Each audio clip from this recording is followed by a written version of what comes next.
මෙම දම් දෙසුම් පෙළ නිදහස් මනසකින් යුතුව නුවණ මෙහෙයවමින් මනාව ශ්‍රවණය කරන්න. වචන පදවල නොපැටලී එයින් ගම්‍ය වන අදහස වටහා ගැනීමටම උත්සාහ කරන්න. සත්‍ය අවබෝධය පිණිසම උපනිශ්‍රය කරගන්න. සෑම සියලු දෙනාටම නිවනින් නිවීම පිණිසම මේ දම් දෙසුම් පෙළ උපකාරයක්ම වේවා. තෙරුවන් සරණයි.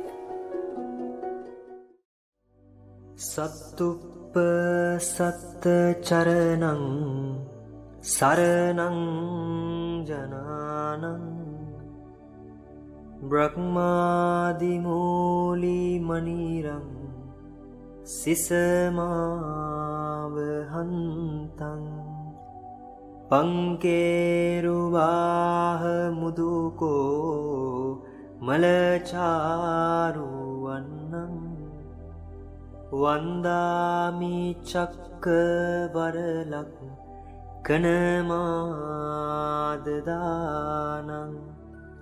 වන්දාමි චක්කවරලක් කනමාදදානං වන්දාමි චක්කවරලක් කනමාදදානං නමෝ තස්ස භගවතෝ අරහතෝ සම්මා සම්බුද්දස්ස.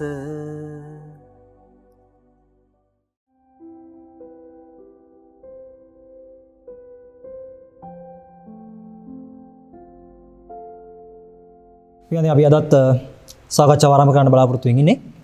මම ආරම්භයට කලින් අපේ බුදු ශාසනයක් තුළ වෙච්ච ලස්සන කතාවක් තියෙනවා මම ඒක කියන්නම්.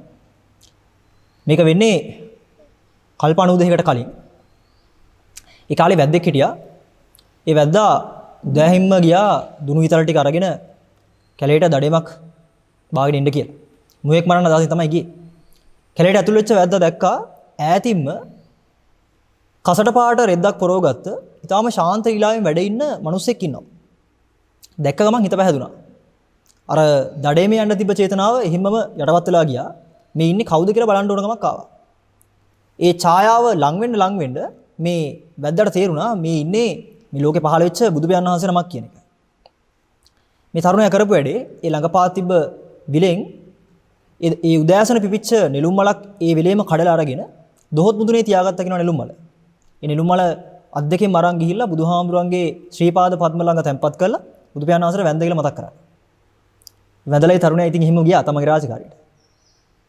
ධානුකල්පයකට පස්සේ මේ තරුණයා ඉපදෙනවා තථාගත සම්මා සම්බුදු පියාණන් වහන්සේ අපේ මේ ලෝකයේ තුල පහළ වෙච්ච කාලේ ගෞතම ශාසනයේ මේ ගෞතම සම්බුදු ශාසනයේ බුදුහාමුදුරුවෝ ඒ කාලේ උකරාට පස්සේ අර තරුණයා මේ ශාසනය ඉපදෙනවා. මේ ශාසනය ඉපදිලා ඊටාම තරුණ තාම නාමර වයසේදී ශාසනය කෙරෙහි හිත පහදිනවා. ඇවිල්ලා මහාන වෙනවා. මහාන වෙලා ඊටාම ඉක්මනට සීප්‍රේසි ව්‍යාපාත් මහරහතුන් වහන්සේ නමක් විදිහට මේ ශාසනය කෙලවර කරනවා කියලා මතක් කරනවා. ඒක තියෙන්නේ නාගකේසරිය මහරහතුන් වහන්සේගේ අපදානයි.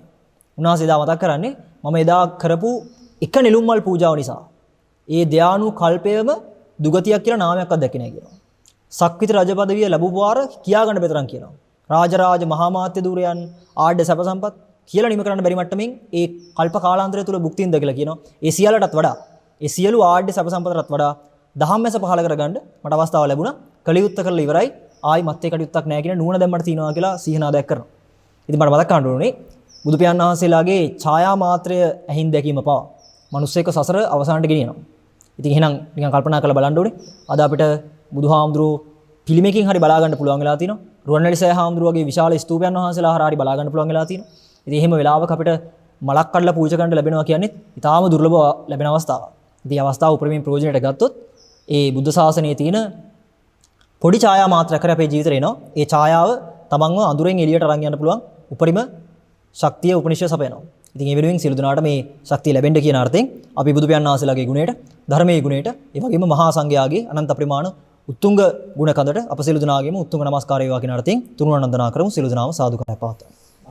නමෝ තස්ස භගවතෝ අරහතෝ සම්මා සම්බුද්දස්ස නමෝ තස්ස භගවතෝ අරහතෝ සම්මා සම්බුද්දස්ස නමෝ තස්ස භගවතෝ අරහතෝ සම්මා සම්බුද්දස්ස ඉතිපිසෝ භගවාරහං සම්මා සම්බුද්ධෝ විජ්ජාචරණ සම්පන්නෝ සුගතෝ ලෝකවිදු අනුත්තරෝ පුරිස ධම්මසාරති සත්තා දේව මනුස්සානං බුද්ධෝ භගවාති ස්වාක්ඛාතෝ භගවතා ධම්මෝ සන්දිට්ඨිකෝ අකාලිකෝ ඒහි පස්සිකෝ ඕපනයිකෝ පච්චත්තං වේදිතබ්බෝ විඤ්ඤෝහීති සුපටිපන්නෝ භගවතෝ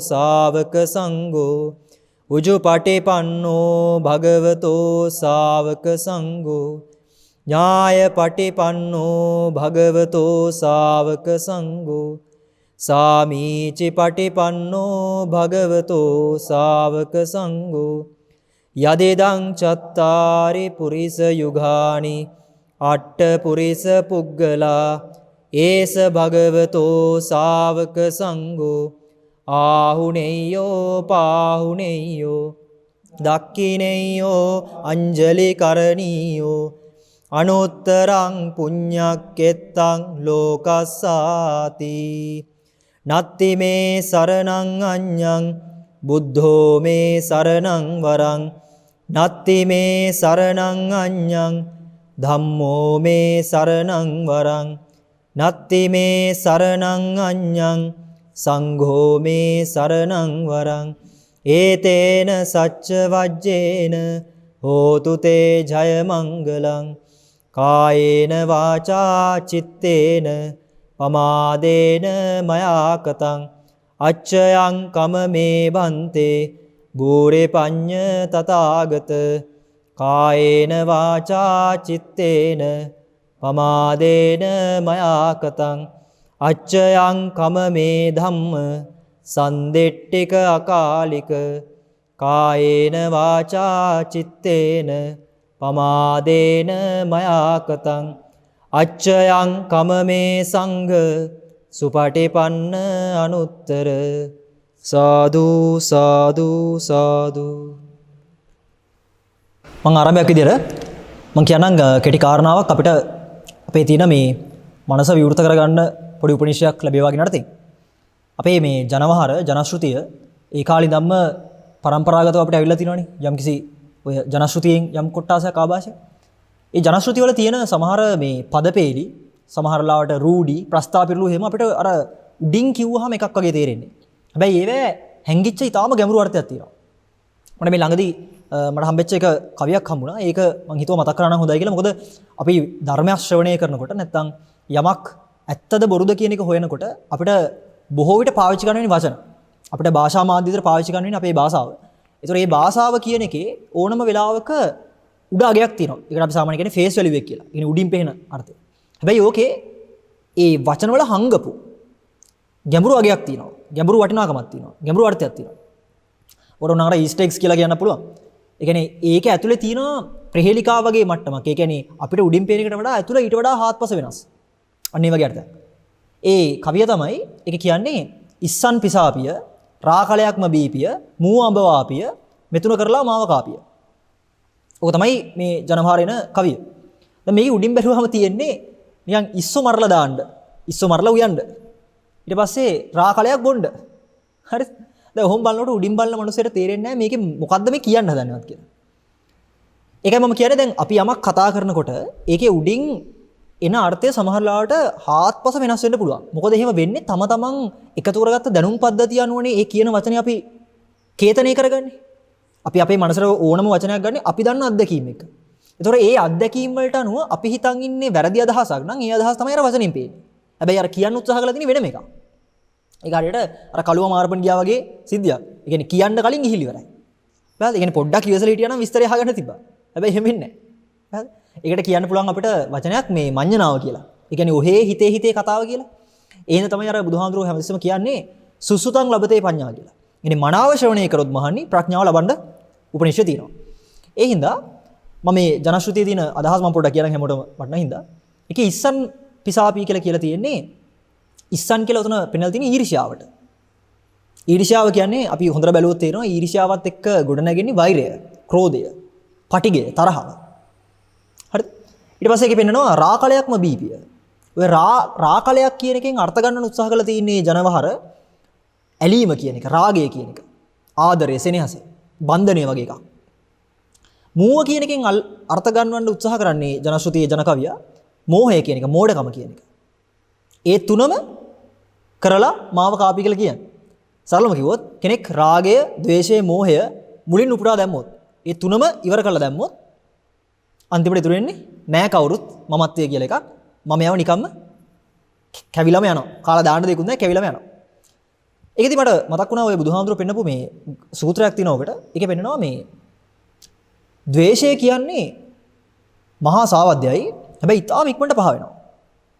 රාගය කියන්නේ අල්ප සාවද්‍යයි. හැබැයි දීර්ඝ කාලෙකින් බොහෝ කාලයක් යනවා ගෙවලා දාන්න. මෝඩකම කියන්නේ අතිශයින්ම සාවද්‍යයි.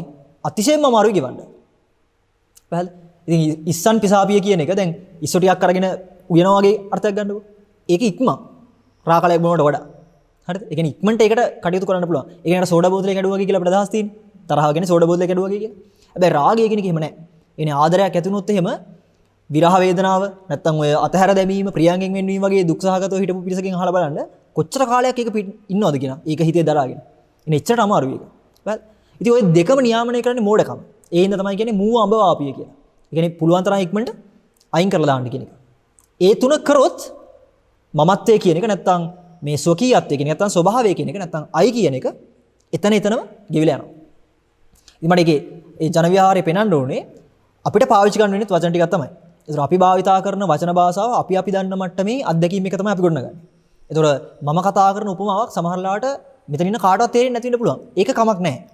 එහෙම වුණොත් තමයි අපිට සාකච්ඡාවක් තියෙන්නේ. ඒ කියන්නේ මොකද්ද මෙතන අදහස් කරේ වගේ කියලා අපිට අහන්න පුළුවන්. ඒකට තමයි අපේ සම්බන්ධයක් තියෙන්නේ. ඒකට තමයි අපේ මිත්‍රකමක් තියෙන්නේ. ඒතකොට දැන් මම මෙතන ඔක්කොම දන්නවා කියන එක නෙමෙයි ඇත්තටම තියෙන්නේ. ඒ කියන්නේ මම දන්න දෙයක් මෙතන මේසුරුවට ගෙන ඒ කියන්නේ මම දන්න දේ මේසුරුවට අතාරිනවා. ඒ වටේ ඉන්න පිරිස ඒක දිහා බලලා ඒ අර්ථ දැක්වීම ඒ කියන්නේ අදහස් දැක්වීම කරනවා. ඉතින් වඩා හොඳම අදහස නැත්තම් වඩා වටිනම හැමෝටම අර්ථයක් උලුප ගන්න පුළුවන් අදහස යම් තරඟ මතුවෙනවා නම් ඒක තමයි දෙපාර්ශ්වයේම තියෙන සාර්ථකත්වය. ඊට අර ලස්සන වටිනා කියමනකුත් තියෙනවා මේ සාකච්ඡාව කියන්නේ කවුද හරි කියලා බලන එක නෙමෙයි. කුමක්ද සත්‍ය කියලා බලන එක. ඉතින් බුදුහාමුදුරුවෝත් හෙව්වේ කවුද සත්‍ය කියන්නේ කියලා නෙමෙයි. කුමක්ද සත්‍ය කුමක්ද ඇත්ත කියලා හෙව්වේ. කවුද ඇත්ත කියන්නේ කියලා නෙමෙයි බැලුවේ. හරිද? ඇත්ත මොකක්ද කියලා බැලුවේ. ඇත්ත මොකක්ද කියලා අවබෝධ වෙනකොට ඇත්ත කියන්නේ කවුද කියන එක කොහොමද? අහු වෙනවා. එතකොට මේ ඇත්ත කියන පිරිස උදෙසා ශ්‍රද්ධාව, ගෞරවය, ඒ ආදරය, සෙනෙහස සියල්ලම ඇති වෙනවා. ඒ වගේ තමයි ශාසනයට කෙනෙක් පහදින්නේ. පැහැදිලි. ඉතින් ඒ හින්දා අපි සාකච්ඡාවේ ගොඩනගාගෙන යනකොට ඒ අතරමැද එන ඒ යම් කිසි පදවැල්, උපමා, කතාවක්, විස්තරයක් යනකොට සමහරවිට කෙනෙක්ට හිතා ගන්න බැරි මොකද්ද කියන්නේ කියලා. හැබැයි පොඩ්ඩක් ඉවසීමෙන් ඇහුවොත් සමහරවිට තව ටිකක් විමසන නුවණ පෘතුල කරගත්තොත්, අවධානය වැඩි කරොත්, හික්මීමක් එක්ක පොඩ්ඩක් නිසල්මනේ නිස්කලංකව ඇහුවොත් අර්ථයක් උලුබ ගන්න බැරි වෙන්නේ නැහැ. එනේ යම්ම දෙයක් අරන් යන්න පුළුවන් වෙයි. ඒකත් එක්ක මට කියන්න තියෙන්නේ හැමදාම කියනවා වගේ මේ ධර්මයක් අහනකොට හිතන්න එපා 아무තෙන් දෙයක් ලැබෙනවා කියලා. එන මං සල්ලු උදාහරණයක් කියනවා. අපිට වස්තු සම්භාරයන් තියෙනවා කියමුකෝ 100ක්. අපිට කාර් 100ක් තියෙනවා. තව කාර් එකක් මම නිකන් දුන්නොත් එහෙම ඕගොල්ලෝ හිතන්නේ ඒක ලාභයක් වුණා කියලාද ලාභයක් වුණා කියලාද? ඒතර කාර් 101ක් වෙනවනේ. මම හොඳම කාර් එකක් ඕගොල්ලන්ට තෑගි දෙනවා නිකන්. බොහෝ බහුතර හිතන්නේ ලාභයක් කියලා. එහෙනම් තමයි අපි කැමති වෙන්නේ නිකන් දෙන ඕන එකක් ලබන්න. සල්ලි වලට හරි ගන්න ඊට පස්සේ උත්සාහ කරන්නේ ওই හින්දා. මොකද ගත්තොත් දෙයක් ලාභයි කියලා අපි හිතන්නේ. හැබැයි හොඳට හිතන මනුස්සයට දන්නවා. හොඳට හිතන මනුස්සෙක් හොඳටම තේරුම් ගන්නවා. කාර් 100ක් නඩත්තු කර ඉන්න මේ කරදරේට තව කාර් එකක් ගතුනා කියන්නේ දැන් තව වැඩේ ගොඩ ගැහෙනවා කියන එක. මම මේ උපමාව කියේ රළුවෙන් ඒ වගේ ධර්මයක් අහනකොට තියෙන ටිකම ගෙවෙනවා මිසක. දරන්න ටික ගෙවෙනවා මිසක. තියෙන මඩ ටික හේදෙනවා මිසක. තියෙන කුණු කන්ද ගෙවෙනවා මිසක. මේකේ ආයි අමුතුවෙන් ලැබෙන්නේ නැහැ මොනවද? සියල්ලෙන් සියල්ල ගෙවෙන තැන තමයි තුනම කරලා මාව කාපි කියලා කිව්වේ. ඒ තුනම වෙනකොට මේ මග උපදිනකොට ඥාන දර්ශනය උපදිනකොට ධර්මයේ තුල හික්මනකොට ධර්මයේ ගවේෂණය වෙනකොට Taman ළඟ තියෙන ටික ඔක්කොම හැල්ලනවා මිසක වැඩිපුර අඬබඩු කොහෙන්වත් එන්නේ නැහැ.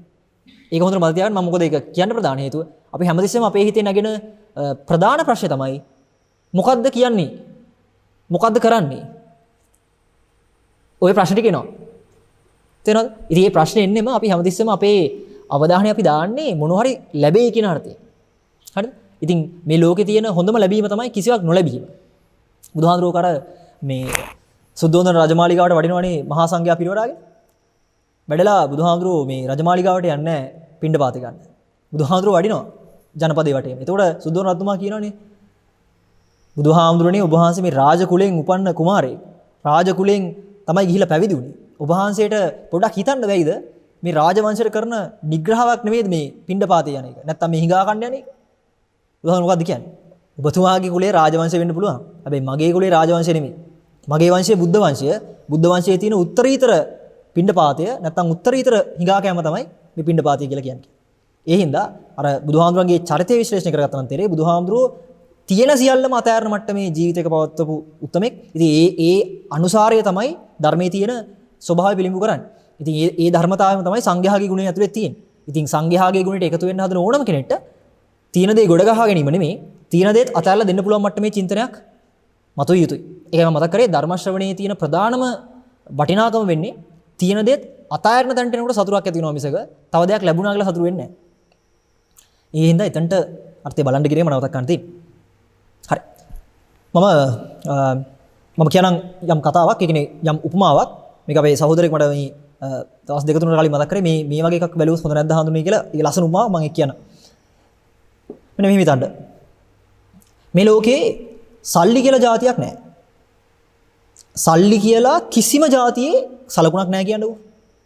ඒ කියන්නේ මුදල වටිනාකමක් මේ ලෝකේ කවුරුත් දන්නේ නැහැ. ඒ කියන්නේ අපි දන්නවනේ දැන් ඔය කොමර්ස් වල එහෙම උගන්වන්නේ බාණ්ඩ හෝමාරු ක්‍රමයේ මුලින්ම තිබ්බා. ඊට පස්සේ ඔය මොන හරි රත්තරන් කෑලි ඊට පස්සේ සිප්පි කටු ඒවෙන් මුදල් හෝමාරු මුදල් විනිමය එකක් හැදුවා. ඊට පස්සේ සල්ලි වලට ආවා. සල්ලි කොළ වලට ආවා. ඊට පස්සේ ATM ක්‍රෙඩිට් කාඩ් වලට ආවා. අද වෙනකොට බිට්කොයින්ස් ක්‍රිප්ටෝ කරන්සි ඒවත් ඇවිල්ලා තිනවා. ඉතින් ඒකට මේක නියාමනය වෙලා දිගටම ගිහිල්ලා තිනවනේ අප්ඩේට් වෙලා. මම කියන්නේ ඔය කිසිම දෙයකට නිමිත්තක් ලෝකේ නැහැ කියන්නකෝ. හරිද? හරි. අපිට හුරු පුරුදු එකක් ගමු. අපි දන්නේ රුපියල්නේ. හරිද? ඒ කියන්නේ රුපියල් කියන එකට කිසිම අපිට අදහසක් නැහැ. මම හදනවා නිෂ්පාදනයක්. ඒකට අපි හිතමු මම හදනවා ටෙලිෆෝන් එකක්. හරිද? මම හදනවා සෙල්ෆෝන් එකක්. මම සෙල්ෆෝන් එක හදලා රුපියල් 10000කට විකුණනවා. හරිද? මම සෙල්ෆෝන් එක හදලා රුපියල් 10000කට විකුණනවා. මොකක්ද හිතෙන්නේ? ඈ?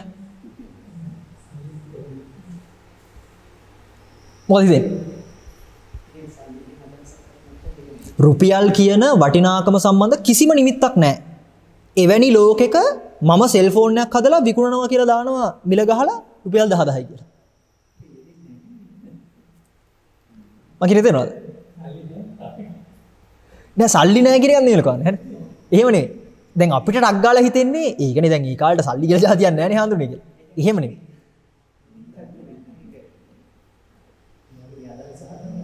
එතන අර්ථය තේරෙනව නේද? දැන් අපිට ස්වභාවයෙන් වෙන උත්තරේ මොකද්ද?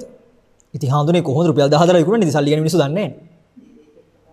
ඒ කතා කිරීම ඒ කියන්නේ අභෞභ්‍යයි එතන. පැහැදිලිද? ඒ කියන්නේ සල්ලි කියන දේ යෙදෙන්නේ නැහැ කියලා මම මුලින්ම කිව්වේ ඒකයි. පැහැදිලිද? ඒ වගේ තැනක මම මිල මෙච්චරයි කියලා 10000යි කියලා ගහලා මොනෝ එක්කත් හිතා ගන්න බෑ මොකද්ද මේ වෙන්නේ කියලා. පැහැදිලිද? පැහැදිලිද? දැන් අපි හිතාගෙන ඉන්නේ අපි සල්ලි ගැන දන්නවා කියලා. අපි ඉන්නෙත් ওই ලෙවල් එකේ තමයි. හරිද? වෙලා තියෙන්නේ අර මම දැන් කිව්වනේ සල්ලි ගැන නිමිත්තක්ම නැති තැන කොහොම විකුණුවොත් එහෙම ඒක යෙදෙන්නේ නැහැ කියලා. හැබැයි අපිට ඒ යෙදීම යෙදිලා තියෙන්නේ දැන්. අපිට යෙදෙන්නේ නැහැ නෙමෙයි අපිට යෙදිලා. ඒකයි අපි ටක් ගාලා උත්තරේ දෙන්නේ. හාමුදුරුවෝ එහෙම කරන්න බෑනේ. ඇයි ඉතින් රුපියල් ගන්න දන්නේ නැහැ නේ මිනිස්සු. ඇයි බය නැති උත්තර එන්නේ? දෙසරක්වත් හිතන්න දෙයක් නැහැ ඒකට අපිට. අපිට හිතෙන්නේ අපි දැන් ප්‍රශ්නෙට හොඳ උත්තරයක් දුන්නා කියලා හොඳේ. ඔව්. තව හොඳ උදාහරණයක් කිව්වොත් මේ ඉපදිලා නැති ළමයට නමක් දාන්න පුළුවන්ද? බෑනේ. නමුත් අපි නම දාලා තියෙන්නේ. දැන් මම ඇහුවොත් මේ ඉපදිලා නැති ළමයට නම් දාන්න බැරියයි. තාම එයා ඉපදිලා නැහැ නේ හාමුදුරුවෝ. තාම එයා ඉපදිලා නැහැ කියනකොට මොකද? ඉපදිලා තියෙන්නේ. ඉතින් නම දාලා තියෙන්නේ. දැන් මේ ඉපදිච්ච කෙනාට දාපු නම තමයි ඉපදිලා නැති කෙනා කියලා. ඔන්නෝක තමයි අපේ තියෙන මුලාව. පැහැදිලි.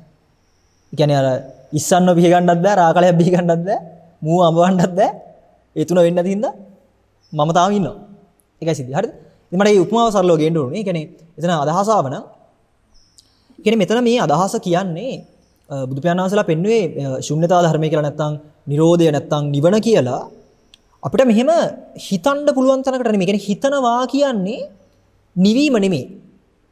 නිවීම නෙමෙයි. ඒකට කියන්නේ පත්තු වෙලා ඉන්නේ කියලා.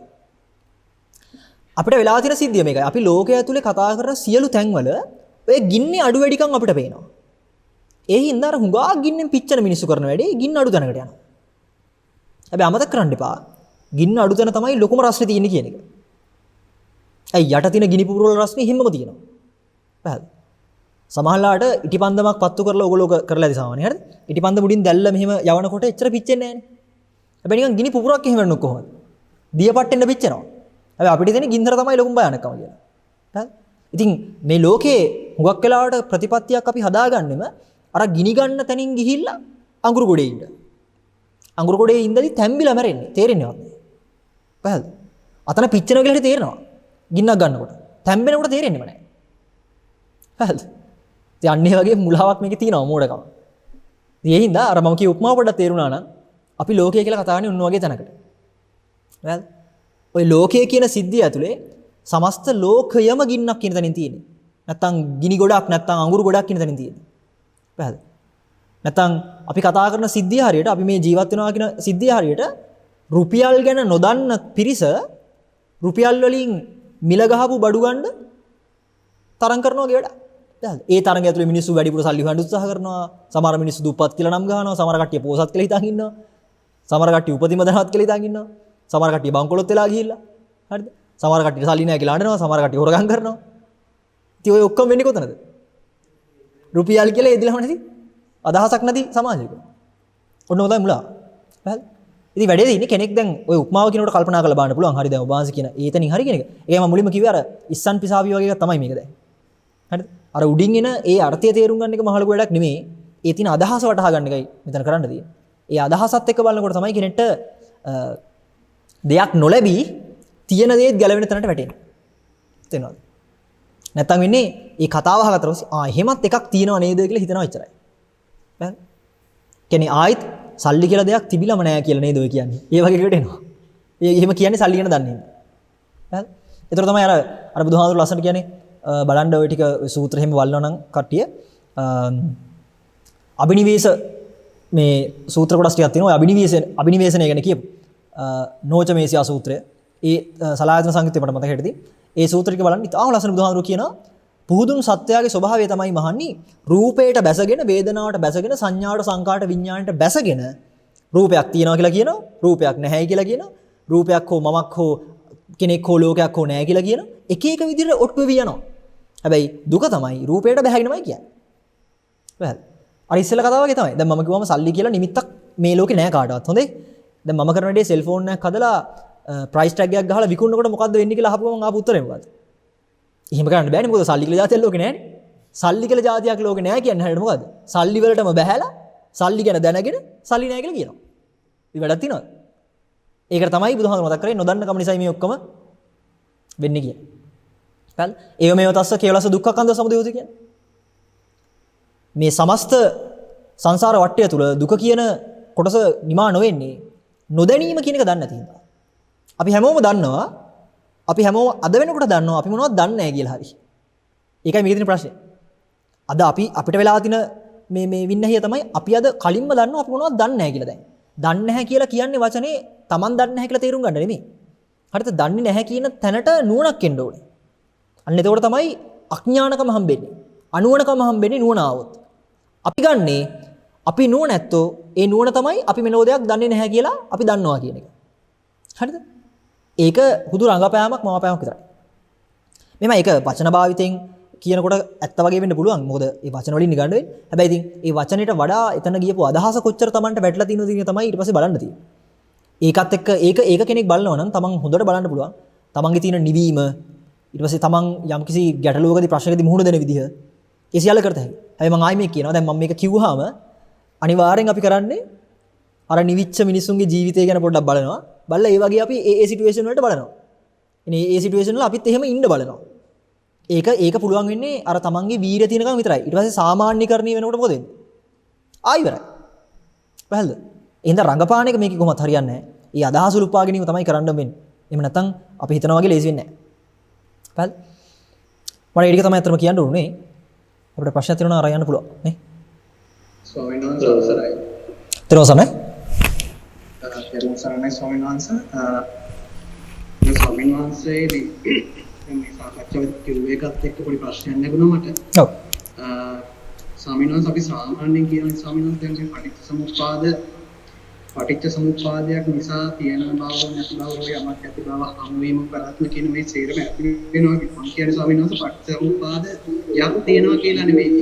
මේ ධර්මතාවයක් තියෙනවා කියලාවත් නෙමෙයි ස්වභාවයක්වත් තියෙනවා කියලා නෙමෙයි. පටිච්ච සමුප්පාදේ නිසා ප්‍රතිඵලයක මේ අපි අද ජීවත් වෙන්නේ. ඔව්.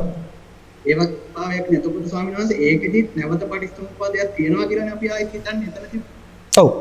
යමක් කියලා අරගෙන යමක් තියෙන බවක් අරගෙන නැවත පටිච්චසමුප්පාදයටම කරකවන න්‍යායකනේ ස්වාමීන් වහන්සේ අපි ඉන්නේ. එතකොට මේ එතනදී අපිට පැටලිලා තියෙන්නේ නැත්තම්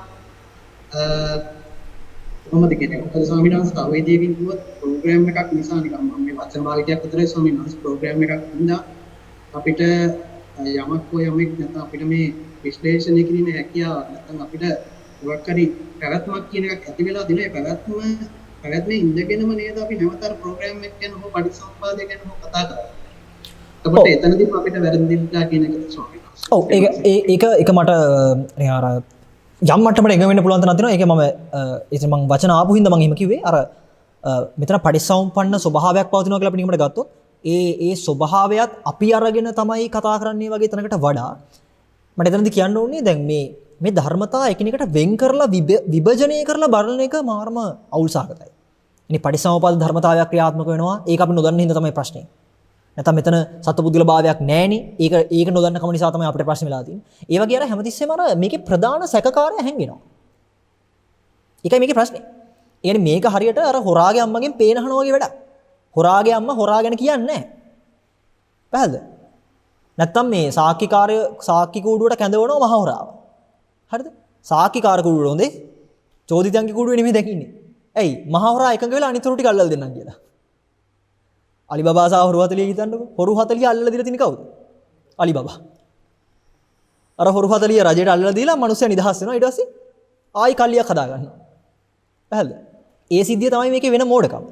එතකොට අර අතන කිව්වා වගේ මේ මම හිතන්නේ අයියා කියපු එකත් එක්ක මම අර ඉස්සලා කියපු සූත්‍ර ටිකක් බැලුවා නම් මම හිතන්නේ අදහසේ.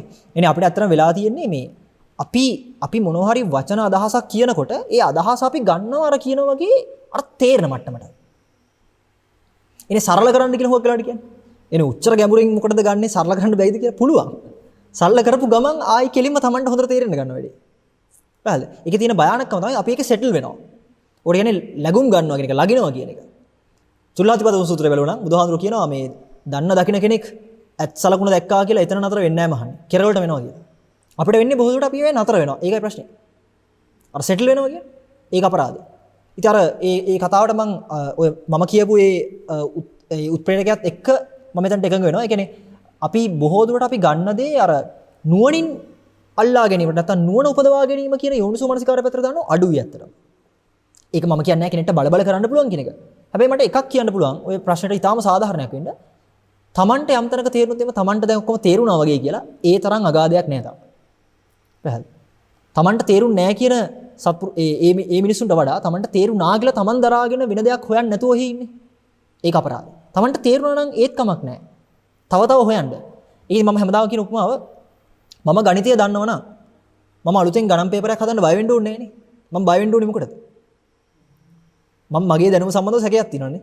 ඉතින් ඒ හින්දා Tamanට තේරුණා කියලා විශ්වාසයි නම් තව මේ ධර්මයේ හාරලා හොයන්න. තේරුන්නේ නැහැ කියන මේ හැඟීම නම් තියෙන්නේ. එහෙනම් ඉතින් කොහොමද හොයන්නේ? ඉතින් කොහොම කරත් ධර්මයේ හොයන එක නතර කරන්න එපා මොනවා වුණත්. අර බොහෝ දුරට වෙන්න තියෙන ප්‍රශ්නේ අර පැත්තෙන් එනවා. ඒක තමයි අර රූපේටම බැසගෙන නැත්නම් පටිච්චසමුප්පාදයටම බැසගෙන පටිච්චසමුපාදයක් නැහැ හෝ පටිච්චසමුපාදයක් තියෙනවා හෝ කියලා මට්ටමට යන්නේ. මට අතන කියන්න ඕනේ මම පොඩ සම්පූර්ණ කරන්න. මෙතන මේ සත්පුද්ගල භාවය කියන එකේ ස්වභාවය තමයි බුදුහාමුදුරු පටිච්චසමුපාදයෙන් පෙන්වන්නේ. පැහැදිලි. නැත්නම් මේ සත්පුද්ගල භාවයක් නැහැ පටිච්චසමුපාදයක් විතරයි ක්‍රියාත්මක වෙන්නේ කියලා නෙමෙයි කියන්නේ. මෙතන කියන්නේ මේ සත්පුද්ගල භාවය කොහොමද පැන නගින්නේ කියන එක. හටගන්නේ කොහොමද කියන එක බුදුහාමුදුරු උතර පෙන්වන්නේ. ඒ හට ගැනීම පෙන්නකොට තමයි ඇත්තම නුවණැත්තට තේරෙන්නේ නුවණැත්තෙක් අවබෝධ කරගන්නේ මේ සත්පුද්ගල භාවයේ අවසානය කොහොමද වෙන්නේ කියන එක. පැහැදිලි. අනවරාග්‍ර වූ සසර පුහුදුන් සසයාට පේන්නේ නැහනේ. අනවතග්ග සංගීතය එහෙම ගත්තොත් අනවරාග්‍ර වූ සසරේ අම්මා තාත්තා නොවෙච්ච කෙනෙක් නැහැ කියලා බුදුහාමුදුරු පෙන්නන්නේ. ඒ හිතාගන්න බැරි අනන්ත වංගගිරියක් වගේ සසරේ මුලැමැදාග පේන්නේ කොහොමද? පටිසමුප්පාද න්‍යායය. අවිද්‍යාව ඇති කල්හිම සංකාර වේ කියන දනේ. අවිද්‍යාව ඇති කල්හිමයි දුක්ඛකන්දසය මේ දුක්ඛඳ රැස් වෙන්නේ කියන එක. අවිද්‍යාව නොවන කල්හිම දුක්ඛඳ නිරෝධ වෙනවා කියන එක. මුලැමැදාග එතනින් තමයි හරියට අහුවෙන්නේ. ඒ හින්දා ඔය අසු වෙනවා කියලා මම අදහස් කරන්නේ මේ උඩින් නෙමෙයි. ඕක තමයි ඔය නුවණැස ධම්මචක්කුං උදපාදි කියන තැන. ඉතින් ඒ වෙනුවෙන් හොඳට මනාව ශ්‍රවණය කිරීම පුළුවන් තරම් මේකට බහැලා හොයන එක තමයි කරන්න තියෙන්නේ. ඒ ටික කරොත් මම හිතන්නේ යම් කිසි මට්ටමකට තමන්ගේ ජීවිතේ හසුරව ගන්න පුළුවන් අවස්ථාවක් ලැබෙයි කියලා මට හිතෙනවා. ඊරුවන් සර්ණයි ස්වාමීන් වහන්සේ. ඊරුවන් සර්ණයි. මට ප්‍රශ්න දෙකක් තියෙනවා. ඔව්. පළවෙනි ප්‍රශ්නේ තමයි දැන් අපි මරණකොට හරි. අපේ ඊළඟ භවයේ සකස් වෙන්නේ අපේ චුතිසිතේ අපි හටගන්න උපාදානයක් එක්ක.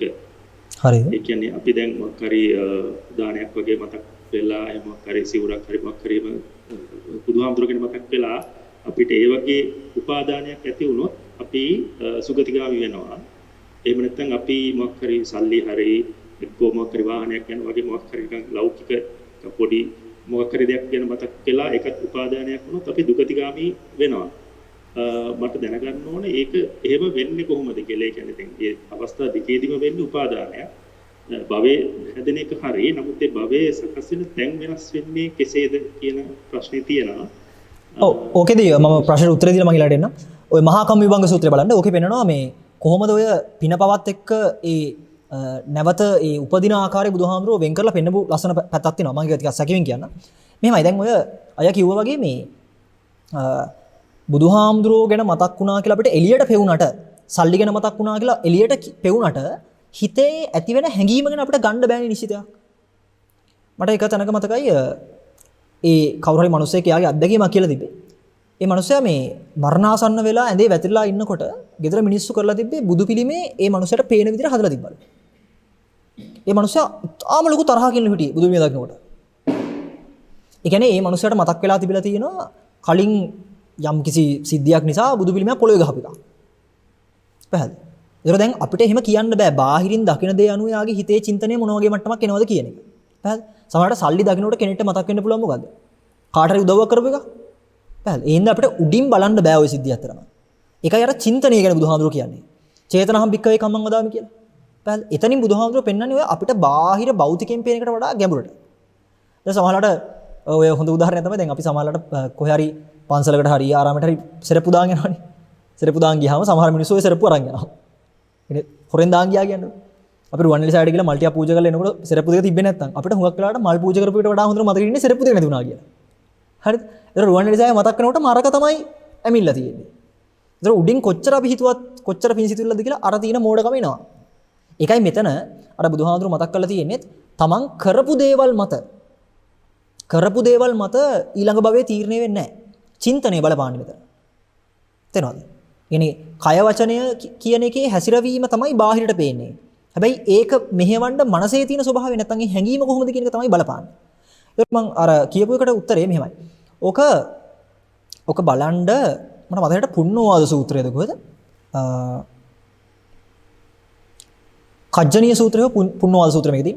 ඒකේ බුදුහාඳුරෝ කියනවා කර්මය දත යුතුයි, කර්ම නිදාණය දත යුතුයි, කර්ම වේමත්තතාව. කර්මයේ වේමත්තතාව දත යුතුයි, කර්ම නිරෝධය දත යුතුයි, කර්ම නිරෝධ ගාමිනී පටිපදාව දත යුතුයි කියන. ඔය කර්මයේ වේමත්තතාව කියන්නේ කර්මයේ වෙනස් වීම. හරිද? يعني කර්මයේ වෙනස්කම් තියෙනවා. ඒක බුදුහාමුදුරුවෝ කියනවා පුණ්‍යාභි සංකාරපත්තෙන් සුගතිගාමි වෙන්න පුළුවන්. අපුණ්‍යාභි සංකාරපත්තෙන් දුගතිගාමි වෙන්න පුළුවන්. ආනිත් සංකාර මට්ටමට ගියොත් එහෙම ඔය අරූපාවචර නැත්නම් දැහැන් තල මට්ටමින් ඉහළට යන්න පුළුවන්. මේකෙදි ඔතන වෙන්නේ මෙහිමයි. උපාදානය කියන්නේ සර්වත්‍ර කුල කියන ඔය උපාදානය කියන එකට තියෙන කොටස් තමයි පින, පව, ආනින්ජ කියන කොටස්. නැත්නම් අපි ගමුකෝ අපිට මතක් වෙන ඕන එක. දැන් අපි අර අයියගේ මේවතු සල්ලි මතක් කරනකොට කෑදරකමක් ආවා කියන්නකෝ. ඊට පස්සේ බුදුහාමුදුරුවන්ගේ පිළිමයක් දකින්නකොට ශ්‍රද්ධාවක් ආවා කියන්නකෝ. ඔය බුදුහාමුදුරුවෝ දකින්නකොට එන ශ්‍රද්ධාවත් සල්ලි දකින්නකොට එන පෙරේතකමත් කියන්නේ උපාදානයේ ඇතුලේ තියෙන සබ්සෙට් ටිකක්. ඒතර උපාදානය තමයි මව්කුලකය. හැබැයි මේ උපාදානය අපිට බිහි වෙන්නේ අර දෙකෙන් එකකට. අන්න එතකොට වෙනස් වීමක් තියෙනවා. පැහැදිලිද? ඕකේ මරණාසන්න තැනට આવොත් එහෙම කියන්නේ ඔතන ආසන්න ආචින්න කටත්තා කියලා ඕකේ තව තියෙනවා කර්මයේ විභේදන. පැහැදිලිද? ඒ සමහරලාට කලින් ආත්ම භාවික කරපු දේ පවා ඇදලා ඉන්න පුළුවන් මට්ටමක් තියෙනවා. ඉතින් ඒ හින්දා එතන මේ ඔය වෙනස් වීම වෙන්නේ එහෙම. ඒ කියන්නේ දැන් සරලව ගන්නකො දැන් අපිට ඇහැට පේන්නේ රූප තමයි. ඇහැට ගෝචර රූපයනේ. හැබැයි රූපය කියලා කිව්වට අපිට ඒකාකාර රූපයක් කියන එක නෙමෙයි වදින්නේ. දැන් මට වෙන්නේ ලොකු හාමුදුරුවෝ ඊට පස්සේ අපේ අනිත් ස්වාමීන් වහන්සේලා ඊට පස්සේ අයියලා ඊට පස්සේ මේ හෝල් එක එහෙමනේ.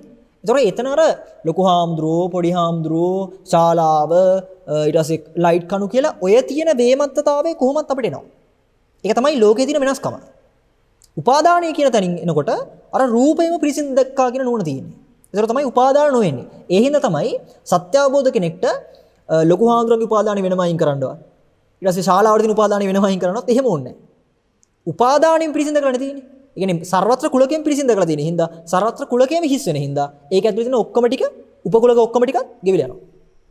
ඒතකොට තමයි මේ අවසාන චුතිසිතුවිල්ල නැවත භවයට අරන් නොයන්නේ. රහතුන් වහන්සේලාට ආයි එහෙමක් නැහැනේ. ඒමකුත් නැහැ, යාමකුත් නැහැ, හොයන්නත් නැහැ. බෑ. ඒ විදිහට තමයි ඒක බලන්න තියෙන්නේ.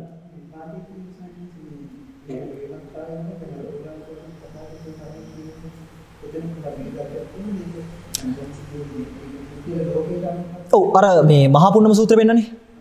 බුදුහාමුදුරන්ගෙන් අහනවනේ ස්කන්ධ පැනවීමට කුමක්ද ප්‍රත්‍ය කිව්වම ඡන්ද මූලිකා කියලා පෙන්නනවා. ඒ කියන්නේ කැමැත්ත නැත්තම් තෘෂ්ණාව තමයි මූලික වෙන්නේ කියලා. ඊට පස්සේ බුදුහාමුදුරන්ගෙන් ස්වාමීන් වහන්සේ අහනවා ස්වාමීනි මේ ලෝකේ ඉන්න සත්වයාට මේ චන්ද්‍රාගයේ වෙනස්කම් නැද්ද? තියෙනවා. යමෙක් ඒ කියන්නේ මේ ලෝකේ ඉන්න කෙනාට කැමැත්තේ වෙනස්කම් තියෙනවා. මිනිස්සු ඇටැක් කරන්නේ ඕකට. මට තියෙන කැමති දේවල් අයින් කරගන්න. අමතක වෙනවා කැමති දේවල් අයින් කරනකොට අකමැත්තෙන් අහු වෙනවා කියලා. අකමැත්තත් අයින් කරාම මෝඩකමින් ඉන්නවා කියන එක. පැහැදිලි. අර මූ අඹවාපී කියන්නේ නැහැ. හරි. එතකොට බුදුහාමුදුරුවෝ මතක් කරේ ස්කන්ධ පැනවීමටම තියෙන ප්‍රත්‍ය ගැලවුවොත් ඒ ප්‍රත්‍යම හරියට දැක්කොත් මොකෝ වෙන්නේ? කෙනා කෙනාට තියෙන චන්ද්‍රාගද ගෙවෙනවා. ඇයි? කෙනා කෙන තැනින්ම ගෙවෙනවනේ. නැත්තම් වෙන්නේ කෙනාගේ කැමැත්ත ගෙවලා කෙනා කෙනක ඉතුරු වෙනවා කොහොමද? ඉතින් කෙනා ඉතුරුට ආයි කැමැත්ත ගෙවලා කෙනා ඉතුරු වෙන්නේ නැහැ හොඳේ. කෙනා ඉතුරු නම් කොහොමත් කැමැත්ත නිකම්ම එදෙනවා. ඔව්. ඒ කියන්නේ ඒ කෙනාගේ දෘෂ්ටිය මත. කෙනාගේ දෘෂ්ටිය මත තමයි ඒ කෙනා හිතාගෙන සිද්ධ වෙන්නේ. ලෝකේ නැවත නැවත ගමන් කිරීම වෙන්නේ අර මූලික කර්මය විනිවිද දකින්න තියෙන. පැවැත්ම. කෙනා කර්මය කියලා ගන්නේ පිනක් කළොත් සුගතිගාමී වෙනවා, පා කළොත් දුගතිගාමී වෙනවා. ඒ මට්ටමට තමයි එක එකනා කර්මය වෙනස් කරලා ගන්නේ. හැබැයි ඔකේ තියෙන ලොකුම ක්‍රියාකාරකම මොකද්ද ලෝකේ තියෙන? ඔය එක තැන්වල උපද්දවන්නත් පැවැත්ම ඉන්න බෑ. ඒ පැවැත්ම කියන එක තමයි ලොකුම කර්මය. තේරෙනවද? ඒ කියන්නේ ඉපදෙන එකම තමයි මේකේ තියෙන ලොකුම විපාකය. හරිද? මයින්ව පැහැදිලිද කියලා? එහෙම ස්වාමීන් වහන්සේ. ඒ කියන්නේ දැන් අපිට ඒ කියන්නේ යම්කිසි අපි වැඩිපුරම පුරුදු කරලා තියෙන දෙයක් තියෙනවා නම් අපි මොකක් හරි කාට හරි ද්වේෂ කරලා තරහ ගිහිල්ලා එහෙම පුරුදු කරලා තියෙන දෙයක් තියෙනවා ඒකක් මතුවීමේ සම්භාවිතාව වැඩි. ඔව් භාවිත බහුලීකృత වෙච්ච එක සම්භාවිතාව වැඩි කියලා අපිට කියන්න පුළුවන්. හැබැයි ඒක එහෙමමයි කියලා කියන්න බෑ. මොකද කර්ම විශේෂනේ කතා කරන්නේ. ඒතොර අර කියනවා වගේ සමහරට ආසන්න එකක් වෙන්න පුළුවන්, ආචින් එකක් වෙන්න පුළුවන්, කටත්තා කර්මයක් වෙන්න පුළුවන්. ඒක හිතා ගන්න අමාරුයි. ඒ හින්දා අර වැඩිපුර සම්භාවිතාවය වැඩිපුර භාවිත කරපු දේවල් මතක් වෙන්න තියෙනවා කියලා අපි හිතන හින්දා අර භාවිත බහුලීකృత ස්වභාවය යහපත් පැත්තට කරලා තියන්න කියන්නේ ඒ වාසිය ගන්න. හැබැයි ඉතින් අර බුදුහාමුදුරු කියන වගේම ඒ කියන්නේ ධර්මය නැත්තම් ධම්මැස කියන එක නැතුව ගොඩ යාමක් ගැන බුදුහාමුදුරු කතා කරන්නේ නැහැ. අර බුදුහාමුදුරු පෙන්නන්නේ මේ මහන්නේ මේ ආනන්ද හඳුනට මම හිතන්නේ කියන්නේ මේ මහා පොළොව වගේ නම් මිනිස්සු මේ නියසිලේ පස් ටික විතරයි සුගතිගාමී වෙන්නේ කියන එක. එච්චරටම අභෞව්‍යයි ඉතින්. ඒ හින්දා ඒවත් එක්ක එච්චර විශ්වාස කරලා ඉන්න එපා හොඳේ. ඒගොල්ලෝ කොහොමත් ගැරන්ටි ගන්න පුළුවන් කට්ටිය නෙමෙයි. එහෙමයි සෝයනස. අනිත් ප්‍රශ්නේ දැන් මේක නම් මායිතව යාළුවෙක් අතර වෙච්ච සංවාදයක්. ඒකේදී දැන් කතාවට ආවේ මේ සෝවාන් වීම සම්බන්ධයෙන්. එතකොට මම කිව්වා දැන් ඒක ඇත්තම මමත්වෙන් නැතිවීමනේ එතනින් වෙන්නේ අර සක්කාය දිට්ඨිය සීලපද පරාමාසයේ මමත්වේ නැතිවීමටත් වඩා මමත්වය හරියට විනිවිද දැක්කා කියන එක. විනිවිද දැක්කා කියන එක ස්වාමීන් වහන්සේ කියන්නේ එතකොට දැන් ඉතින් එයාගෙන් මට අව ප්‍රශ්නේ තමයි අනිත් පැත්තට එන ඉතින් නිදාගත්තමත් ඒ කියන්නේ සෝවන් වෙලා දින්නේ කියලා. ඒ තමයි ඒක තාර්කික ප්‍රශ්නය. මොකද දැන් මමත්වේ නැති වුණා කියලා අයියා ගෙනාපු ප්‍රශ්නෙට ප්‍රතිතර්කේ නිකම්ම කොට නැගෙනවා. ඒවයි සාරා මම ඉතින් ඒක එහෙම කියන්න බෑ මොකද ඒක අපිට ප්‍රත්‍යක්ෂයෙන් ඕනේ දැන් නිදාගත්ත දවස් අපිට කිසිදු දෙයක් ප්‍රත්‍යක්ෂ වෙන්නේ නැහැ නිකන් බවංග සිත විතරයි යන්නේ ස්වාමීන් වහන්සේ. ඒක දකින්නවා ඒක අපිට කිසි ප්‍රත්‍යක්ෂයක් නැහැ. ඔව්. ඉතින් මට ඊට වඩා හොඳ පිළිතුරක් මට දෙන්න ඕනේ මේ නෑ ඒක වැඩේදී මේක අයියා ඒක ග්‍රාෆ්ස් කරපු විදිහ වැරද්දක් තියෙන. ඒ කියන්නේ අයියා කෙලින්ම දෙනවනේ උත්තරයක් මමත්වේ නැති වෙනවා කියලා සෝතාපන්න වෙනකොට. ඒක එහෙම එකක් නෙමෙයි වෙන්නේ. සෝතාපන්න වීම කියන්නේ සම්මාදිට්ඨිය පහළ වුණා කියන්නේ මොකද්ද? මෝඩකම හරියට දැක්කා කියන එක. මෝඩකම කියලා කියන්නේ සත්පුද්ගල භාවය. ඒ කියන්නේ මමත්වයේ හරියට දැකීමයි සෝතාපන්න වෙද්දි වෙන්නේ. මමත්වයේ සම්පූර්ණයෙන්ම ගෙවීම වෙන්නේ රහත් වීමත් එක්ක. අස්මිමානයක් ගෙවෙන්නේ එතනටනේ. තේරෙනවද? ඒතර නින්දදී අර එහෙම වෙන්න ඒ අනිත් මිත්‍රා තරකේ ගේන්නේ. ඉතින් මොකද මමත්වේ නැති කරා කියලා කිව්ව ගමන් වචනේ අපි නිදාගත්තාම අපිට තේරෙන්නේ නැහැ නේ අපි. හැබැයි මට එතන කියන්න තියෙන්නේ ඔකේ හොඳ පැත්ත. ඒ කියන්නේ නිදාගත්තාමත් මමත්වේ හැමම තියෙනවා. ඒක හරියට නිකන් අර මේ නිකන් දැහැන් තලයකට ගියා වගේ තමයි. ඒකද ගැඹුරු නින්ද කියන්නේ Tamanට තමන්වත් තේරෙන්නේ නැතිකම. අපි හිතන් ඉන්න මමත්වයේ නෙමෙයි ඇත්තටම බුදුහාමුදුරුවෝ මතක් කරේ. හොඳේ. ඒ කියන්නේ මම දන්න මමත්වයේ ගැන නෙමෙයි බුදුහාමුදුරුවෝ කතා කරන්නේ. ඔය මම දන්න මමත්වය අපි ගොඩනගාගෙන තියෙන්නේ අපිට තියෙන අත්දැකීම් එක්කනේ. තේරෙනවද? අපිට පේන දේවල් එක්ක විතරනේ අපි මමත්වය ගැන දන්නේ. නොපෙන්න දේවල් සම්බන්ධව තියෙන කැමැත්ත. ඒක අපිට අහුවෙන්නේවත් නැහැ නේ. තේරෙනවද මං කිව්වේ? ඒ කියන්නේ දැන් මම මෙහෙම ඉස්සරහා බලන් ඉන්නකොට මට මේ ඉස්සරහා සම්බන්ධව නම් තියෙනවා හරියට අදහසක්. මේවා ටික තමයි මට පේන්නේ කියලා. මම එකපාරට මේ පැත්තට හරනොත් එහෙම මේ පැත්තේ තිබ්බ ටික එකපාරට මට පහළ වෙන්නේ නැහැ නේද? එහෙම වෙන්නේ නැහැ නේ. ඒ කියන්නේ සරලවම අපි නිකන් හරියට අර මම ඔය කලිනුත් කිව්වේ මේ අංශක 360ම බලන්න පුළුවන් කැමරාවක් වගේ අපේ S2. ඒ කියන්නේ අපි හැම පැත්තෙම ෆීඩ් එක ගන්න බලාගෙන ඉන්නේ. වැල්ද? ඒකයි අර මම මතක් කරේ අර නිර්වාණ විශ්වයේදී කොහොමද මතක් කරේ මේ රේණුකාණ ලොකුහාමුදුරුවෝ එහෙම මතක් කරලා තියෙන්නේ. සෝතාපන්න කෙනෙක් නැත්නම් ditthi සම්පන්න කෙනෙක්ගේ ඥාණය නිදාගත්ත කියලාවත් ගෙවෙන්නේ නැහැ කියන එක. මොකද එහෙම ගෙවෙනවා නම් ඉතින් සම්මා දිට්ඨියක් වෙන්නේ නැහැ නේ. පැල්ද නින්ද කියන්නේ අර බුදුහාමුදුරුවෝ කියන්නේ නින්ද කියන්නේ කෙලෙස් මුල. ඒ කියන්නේ කෙලෙස් කඳක් නින්ද කියන්නේ. අර ජාගරයාණු යෝගය කියලා බුදුහාමුදුරුවෝ අර දක්වන්නේ. ඒ කියන්නේ නිදි වැරීමේ දක්ෂයෙක් වෙනවා කියලා දන්න දකින්න කෙනා. ඔව් ඒ කියන්නේ දන්න දකින්න කෙනා නිදි මරනවා, නොදන්න කෙනා නින්ද විසින් මරණු ලබනවා. ඒකයි වෙන්නේ. තිරුවන් සරණයි. හරි තිරුවන් සරණයි. තිරුවන් සරණයි ස්වාමීන් වහන්සේ. තිරුවන් සරණයි. ප්‍රශ්න දෙකක් තියෙනවා කතා කරන්න පුළුවන්ද? ඔව් කියන්නේ. පළවෙනි ප්‍රශ්නේ තමයි අපි ආයතන හයෙන් යම්කිසි දෙයක් ගෝචර කරනකොට ඒ කියන්නේ අපිට සාමාන්‍ය උදාහරණයක් වශයෙන් අපි හිතමු ඇහින් යම්කිසි දෙයක් පේනකොට හරි. ඒ පේන්නේ අනිවාර්යයෙන්ම කොයි පැත්ත බැලුවත් සාමාන්‍ය පේන්නේ රූපයකට වඩා පේන්නේ පාටක්.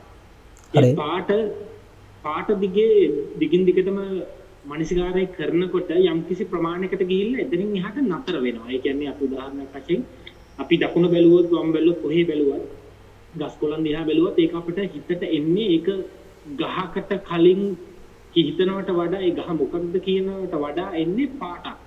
කොළ පාට කියන එක තමයි ඒක කියන මට වචන වලින් තේරෙන්නේ නැහැ. දකින්නකොට මේක කොළ පාට කියලා තමයි අපිට තේරෙන්නේ.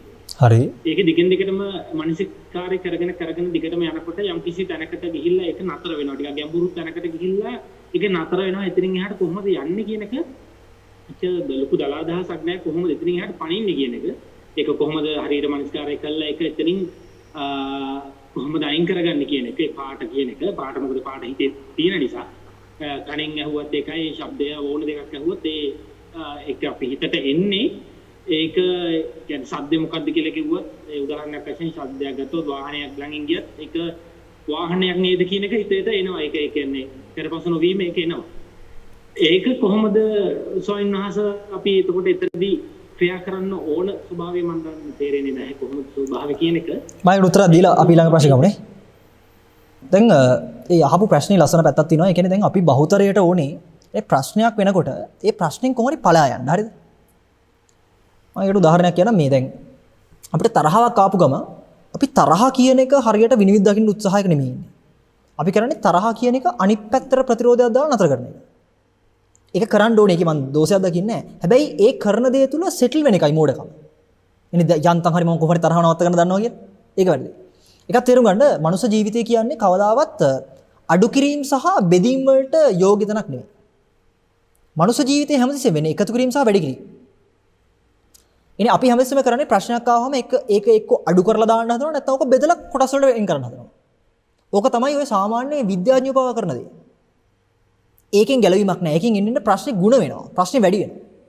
හරිද? ඒ කියන්නේ පුටුවක් දැක්කට පස්සේ අපි මේ පුටුව බවින් හරියට නුවණින් බලන්න දක්ෂ නැත්නම් අපි කරන්නේ ඕක ලී වලට, ඇන වලට, මුරිච්චි වලට, සල්ලි වලට, නැත්නම් සුද්දාශක වලට, පරමාණු වලට, ඉලෙක්ට්‍රෝන වලට බෙදනවා.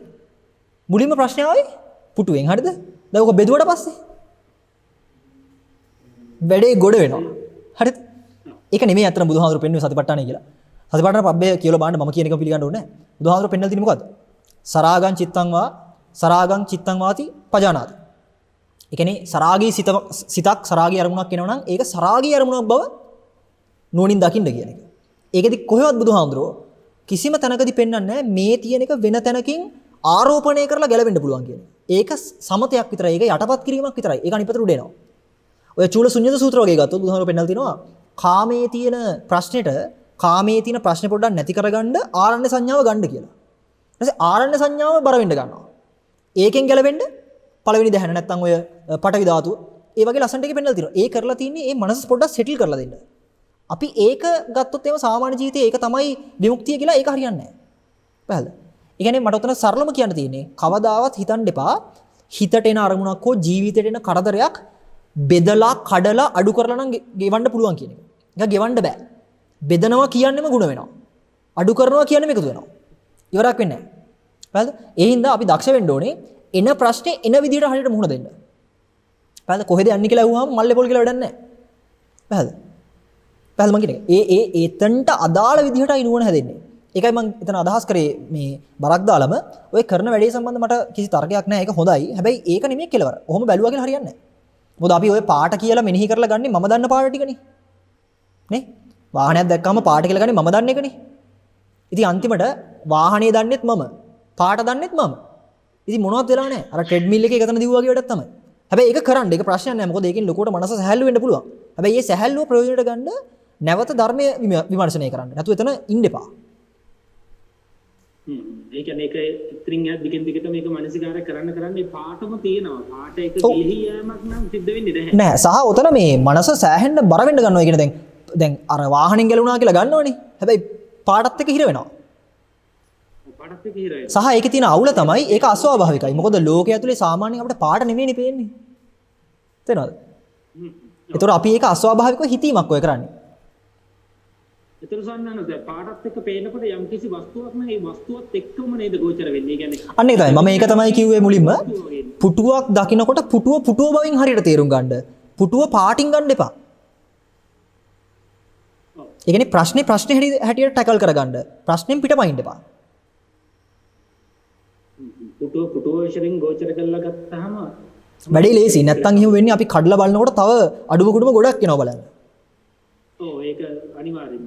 හැබැයි මෙහෙමයි විවේකයක් තියෙනවා නම් නිදහසේ ඉන්නවා නම් ඉතින් ඒ වෙලාවට අර එහෙම කරා කියලා දෝෂයක් මම දකින්නේ නැහැ. මොකද ඒකෙන් හුඟක් මනස තැම්පත් වෙනවනේ. හැබැයි තැම්පත් වීම තමයි සාසනය වෙන්න ලොකුම භයානකත්වය. හොඳේ. අර මහා සාවද්දය කියලා පෙන්නන්නේ. එනේ උපේක්ෂාව. දන්න දකින කෙනෙක්ට උපේක්ෂාව කියන්නේ ලොකු දෝතැන්නක් එතනින් ගැලවෙන්න. නොදන්න නොදකින කෙනෙක් උපේක්ෂාවටපත් වෙනවා කියන්නේ ඒක තමයි මර උගුල.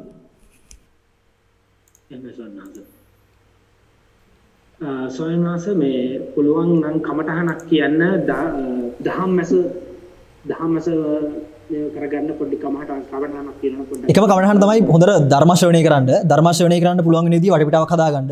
ඒ වටපිටාව හදාගන්න නම් හික්මීමක් හදන්න වෙනවා. හික්මීමක් හදන්න නම් සීලයක් ගැන දැනගන්න වෙනවා. සීලයක් ගැන දැනගන්න නම් බණ දහම් ශ්‍රවණය කරන්න වෙනවා.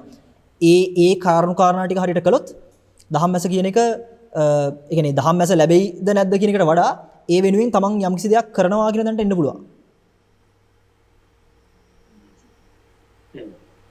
teruskan. Bagaimana ping? Hari teruskan. Alhamdulillah, sawai dole. Ano dande? Oh, ano. Jadi me awase are dan පිළිතුරු දුන්න ප්‍රශ්නට ටිකක් සම්බන්ධ එකක් මම අහන්නේ. මම ගොඩක් වෙලාවට අහන දෙනවා මේ දේශනාවල කියවෙනවා ඔය මේ දැන් අපි තුමු පංච උපාදාන ස්කන්ධයකට අපි ආසාව නිසා තමයි දැන් ඔය මරණයක් වුණාන් පස්සේ අපි අවසානයේදී බලන්නේ අපිට දුක ඇති වෙන්නේ අපේම හිතේ තියෙන පංච උපාදාන ස්කන්ධය නේද කියලා දැක්කහම මේ යන්නේ ඒ විදිහේ දැකීමේ ක්‍රමයක්. දැන් මම හිතන්නේ දැන් කොතනත් මට පේනවා දැන් මාසේ පෙන්වලා දුන්නා වගේ දැන් ඔය සතර මහා භූතයන් නෙමේ තියෙන්නේ පාර්ථ ටිකක් විතරයි. ඊට පස්සේ පාර්ථ ටිකකින් තව එකකට යනවා. ඔහොම ගිහිල්ලා අපි ආපහුවර සමහර අර තියෙන දේ යථාභූත ඥාන දර්ශනයක් නෙමෙයි. එතකොට අපිට ඕනේ දර්ශනයකට අපි වැටෙන ගැතියක් තියෙනවා. ඉතින් මෙන්න මෙතන මේ ওই පංච උපාදාන ස්කන්ධ ඕකත් ඉතාම සියුම් ආකාරයකට අපි මේ දෘෂ්ටියකට වැටෙන තරක් නේ. ඒක සියුම් නෙමෙයි, ඒක තමයි බරපතලම මේ ප්‍රශ්නේ. ඒ කියන්නේ ඔය හිතේ තියෙන පංච උපාස්කන්ධය කියලා කෙනෙක් කතා කරනවා නම් එතකොට පංච උපාදානස්කන්ධය තියෙන හිතේනේ. ඒක හිත කියන්නේ විමුක්තියක්ද නැහැනේ. චිත්තේන නියති ලෝකෝ. ඒ කියන්නේ හිත විසින්මයි මේ ඔක්කොම විකාර ටික කරන්නේ. එතකොට අපි හිත විශ්වාස කරන්නේ දන්නේම නැතුව. හරිද? ඒ කියන්නේ අපි සරලම උතන කරන්නේ ඔය මම හිතන්නේ ඔය අදහස ගේන්නේ නැත්නම් අර අපිට තේරෙන මට්ටමින් අපි කෙලෙසිය ගෙවන්න හදන්නේ. එහෙමයි. ඒක කරන්න ඒක කිසි තරගයක් නැහැ. ඒකට තමන්ට තරහ එනවා කියලා තමන් දන්නවනම් ඒක පාලනය කරගන්න යම් කිසි දෙයක් කරන්න. මොකද ඒක තමන්ටත් ලාභයි අනුන්ටත් ලාභයි. ඒක මම හිතාම මේ බයොලොජිකලි පැත්තෙන් කිව්වොත් එහෙම තරහ ගන්නවා කියන හැටියට ඒ වෙලාවේ කෙනෙක් ලේටෙස්ට් කරොත් එහෙම විස ශරීරගත වෙලා වගේ කියලා පෙන්නන්නේ. එච්චරට ඒක මාර විසක්. තරහ අරන් ඉන්නවා කියන්නේ. ඒක නැති කරගන්න තමන් උත්සාහ කරන්න ඕනේ. ඒකනේ මනුස්සකම කියන්නේ. මනුස්සයෙක් කියලා කියන්නේ මනසික උසස් කියන්නේ ওই මට්ටමනේ. හරිද? යම් කිසි දෙයක් හොඳට තීරණාත්මකව හොයලා බලලා අවශ්‍ය දේ අවශ්‍ය තැනට හරියටම කරනවා කියන්නේ මනුස්සකම කියන්නේ. ඉතින් මේ වගේ තැන්වල තමන්ට තරහ යනවා නම් ඒක තමන්ගේ අඩුපාඩුවක්. ඒක ධර්මයේ අඩුපාඩුවක් නෙමෙයි. ධර්මයේ පෙන්වන්නේ හැමතිස්සෙම අර මේවට මුල් ටික. ඒ මුල කියන්නේ හිත ඇතුලේ තියෙනව නෙමෙයි. හිත කියන්නේත් ඔය මුලෙන් උපන්න ශාඛාවක්. එහෙමයි. තේරෙනවද? එතකොට ඔය බුදුහාමුදුරු මතක් කරේ එකයි මඤ්ඤණාව නැත්තම් ඔය මෙනෙහි කරනවා අයෝනිසෝමනසිකාරය කියලා කියන්නේ ඔන්න ඔය හිතීමට තමයි. යෝනිසෝ කියන වචනේම තියෙනවනේ. ඒ කියන්නේ හට ගන්න තැනින්ම මනසිකාරය ගන්න පුළුවන් වෙන්න ඕනේ කියලා. එතකොට ඒක හිතකින් කරන්න බෑනේ. පැහැදිලිද? එහෙමයි. ඒ කියන්නේ අපි කතා කරන්නේ මේක මේ මඩවලක් කියන අර්ථයෙන් නම් අපේ ජීවිතේ ඔය මඩවලේ තියෙන ගැඹුරුම මඩ ටික තියෙන හිතේ. එහෙමයි. ඒ කියන්නේ යටපත් කිරීමක් තමයි ඒ කියන්නේ. ඒක යටපත් කිරීමකුත් නෙමෙයි. ඇත්තම කරන්නේ එන ප්‍රශ්නේ වෙන ලේබල් එකක් ගහලා මාරු කරන එක. යටපත් වෙනවා නම් හරි ඒත්කම නෑ. යටපත් කරන්නත් ලේසි වෙන්නේ නෑනේ. යටපත් කරන අඩුම ඔය කියන විදිහට භාවනාවකින් හරි ඉහළට යන්න ඕනේ. තදංග විස්කම්මන මට්ටමින් යටපත් කරන්නවත්. සාමාන්‍ය මිනිස්සු යටපත් කරන්නේවත් නෑ. එහෙමයි. එහෙමයි. යා කරන්නේ එන ප්‍රශ්නේ වෙනස් කරලා බලනවා. ඒකයි වෙන්නේ. එහෙමයි. එහෙමයි. මට මේ තවත් පොඩි ප්‍රශ්නයක් කර මේ මහා චත්තාරීසක සූත්‍රයේ තියෙනවා දැන් ඔය අට්ඨංග සමන්නාගතෝ සේකෝ දසාංගෙහි සමන්නාගතෝ අරහා කියන. එතකොට අපිට සේක කිව්වහමත් සෝතාපන්න සකදාගාමි අනාගාමි දුරටම අහු වෙනවනේ. ඔව්. එතකොට ඒ අත්ංකේත් තියෙන ඕනේ නේද ඔය දේමත්තාවක් වෙනසක් තියෙන ඕන. දැන් නෙක්ඛම්ම කියන එක සෝතාපන්න කෙනාගේ නෙක්ඛම්මය අනාගාමී කෙනාගේ නෙක්ඛම්මයම වෙන්න බෑනේ. ඔය එකට මම ඊටාම සරල උදාහරණයක් කියන්නම් හැමෝටම තේරෙන්න. මඩගොඩ මැද තමයි සියලුම සත්‍යය ඉපදෙන්නේ කියන්නකෝ. සෝතාපන්නයි කියන්නේ මඩ නැති ගොඩබිම් පැත්තට මඩේ ඉඳන් අඩි 3ක් ඉස්සරහට ගිය කෙනා වගේ. අනාගාමී කෙනෙක් අඩි 5ක් ඉස්සරහට ගිය කෙනා වගේ. කොහොමද වෙනසක් තියෙන්නේ? එතකොට ඔතන ඇයි එතන දැන් ඔය දසාංගේ සමන්නාගතෝ සේකෝ කියලා කියන්නේ. එතකොට ඇත්තටම දසාංගේ සමන්නාගතෝ වෙන්නේ රහතුන් වහන්සේලා අසේක කට්ටිය. අසේකෝ. එතකොට දසාංගේ සමන්නාගතෝ අරහා කියලා කියන්නේ. එතකොට දැන් ඒ කියන්නේ අට්ඨංග සමන්නාගත කෙනාට ඒනොට සම්මා ඥානේ කොටසක් සහ විමුක්තියේ කොටසක් තියෙන්නේ නේද? මේවයි. ඒකට අපිට ගන්න පුළුවන් සම්මා දිට්ඨිය කියන එක. මෙතන හරියට මේ වගේ. දැන් අපි මැරතන් එකක් දුවනකොට ස්ටාර්ට් එකෙන් පටන් ගත්තාම වෙඩිලා තිබ්බහම මේ හැමෝම තරඟේ දුවනම වැත්ත. හැබැයි අර මුලින්ම රිබන් එක කපාගෙන යනකොට ඒ මැද දුවන කට්ටියට තාම රිබන් එක කැපිලා නැහැනේ. රිබන් එක තාම ගැලවිලා නැහැනේ. ඒ රිබන් එක හම්බුණා වගේ තමයි රහතුන් වහන්සේලා කියන්නේ. සම්මා ඥාන සම්මා යුක්ත ඉවර කළා කියන එක. සම්මා ඥාන සම්මා යුක්ත උපදවා ගත්තා කියන රිබන් එක කඩාගෙන ගියා වගේ තන. අර මග ඉන්න කට්ටියත් රිබන් එක කඩනවා තමයි. හැබැයි තාම රිබන් එක කැඩුන්නේ නැහැනේ. ඒ හින්දා තමයි ඒක කියන්නේ. බොහොම හොඳ අපේ අවසරයි. ඔයතරසම්. තෙරුවන් සරණයි ස්වාමීන් වහන්සේ. තරසන. ස්වාමීන් වහන්සේ. ඔව් කියන්නේ. ස්වාමීන් වහන්සේ මට දැනගන්න ඕනේ අපි සෝවාන් සකදාගාමි අනාගාමි ඒ ඵලවලට යනකොට ඒ හා සමානවම අපිට පළවෙනි දෙවෙනි තුන්වෙනි ඒ ධාන වට්ටමත් ඒ හා සමග යන දෙයක්ද නැත්නම් අපේ මගඵල ලැබීම හා ධාන වෙනම මේ පාරවල් දෙකක යන දෙකක්. ඔක බලන්න චුල්ලවේදල සූත්‍රයේ දඹදින්න මෙහින් වහන්සේ මේ විසාග සිරිතුමාට කියන කතාව. එතනදී පළවෙනි ධාන සම්බන්ධව පෙන්වද්දී පෙන්නනවා මේ රාගානුසය ප්‍රහීනයි කියලා. ඔක තමයි සූත්‍රයේ තියෙන්නේ. හරිද? ඊට පස්සේ ඔකේ අටුවාවට ගියා නම් අටුවාචාර්ය වහන්සේලා ලොකු සනසලා ලස්සන පෙන්නලා තිනවා රාගානුසය ප්‍රහීන වෙනවා කියන්නේ මොකද්ද? ඊට පස්සේ අනාගාමියවත් වෙන්න ඕනේ. චතුර්ථ ධානයේදී අවිද්‍යානුසය ප්‍රහීනයි කියලා පෙන්නලා තියෙන්නේ සූත්‍රයේ හැටියට. ඒකේ අටුවාව ලස්සන පෙන්වනවා ඒකේ විග්‍රහය. චතුර්ථ ධානයේදී රාග අවිද්‍යානුසය ප්‍රහීන වෙන්න ඒ කියන්නේ රහත් ඵලය ලැබලා තියෙන්න ඕනේ. දහන් කියන එක අර මහා චත්තාරික සූත්‍රයේ පෙන්නකොට ලෞකික ආරෂ්ඨාංග මාර්ගයේ සම්මා සමාධි පැත්තට පෙන්වන්නේත් ලෝකෝත්තර ආරෂ්ඨාංග මාර්ගයේ සම්මා සමාධි වලට පෙන්වන්නේත් එකම දහන් අංග වලින් තියෙන දහන් හතරම තමයි. ඒකේ වෙනස තමයි ලෝකෝත්තර වෙනකොට නුවණ තියෙනවා. ඒතර දැන් අර අහපු ප්‍රශ්නෙට දැහන් සහ මාර්ගඵල එකටම යනවද කියන එක. ඒකෙදි මෙහෙම සලතනක් තියෙනවා. ප්‍රඥා විමුක්ත සහ උබතෝ විමුක්ත කියලා රහතුන් වහන්සේලා දෙගොල්ලක් මේ ශාසනය වැඩ ඉන්නවා. උබතෝ විමුක්ත රහතුන් වහන්සේලා දැහන් පැත්තෙන් යනවා. හැබැයි ප්‍රඥා විමුක්ත රහතුන් වහන්සේලා සමහරවිට තමන් රහත් වෙලා කියලාවත් දන්නේ නැහැ. පැහැදිලිද? එතනින් බැලුවනම් මම හිතන්නේ ඒ දෙකේ වෙනස තියෙනවා. හැබැයි මම එතනින් ඒකේ මම අර ඩිමෝටිවේට් කරනව නෙමෙයි දැහන් වඩන්න එපා කියලා හොඳේ. මොකද දැහනක ඉන්න එකෙන් නැත්නම් ඒ යම්කි සමාධියක ඉන්න එකෙන් ඇත්තම අර මේ ලෝකේ තියෙන එපා කරපු ගතියෙන් මිදෙන්න පුළුවන්. හැබැයි මේ මිදීම තුල මිදෙන්න එපා. ඒකෙන් මිදෙන්නේ නැතුව ධර්ම ශ්‍රවණයට යොමු කරන්න ඒක තමයි වටින්නේ. තේරුවන් සරණයි ස්වාමීන් වහන්සේ. තේරුවන් සරණයි.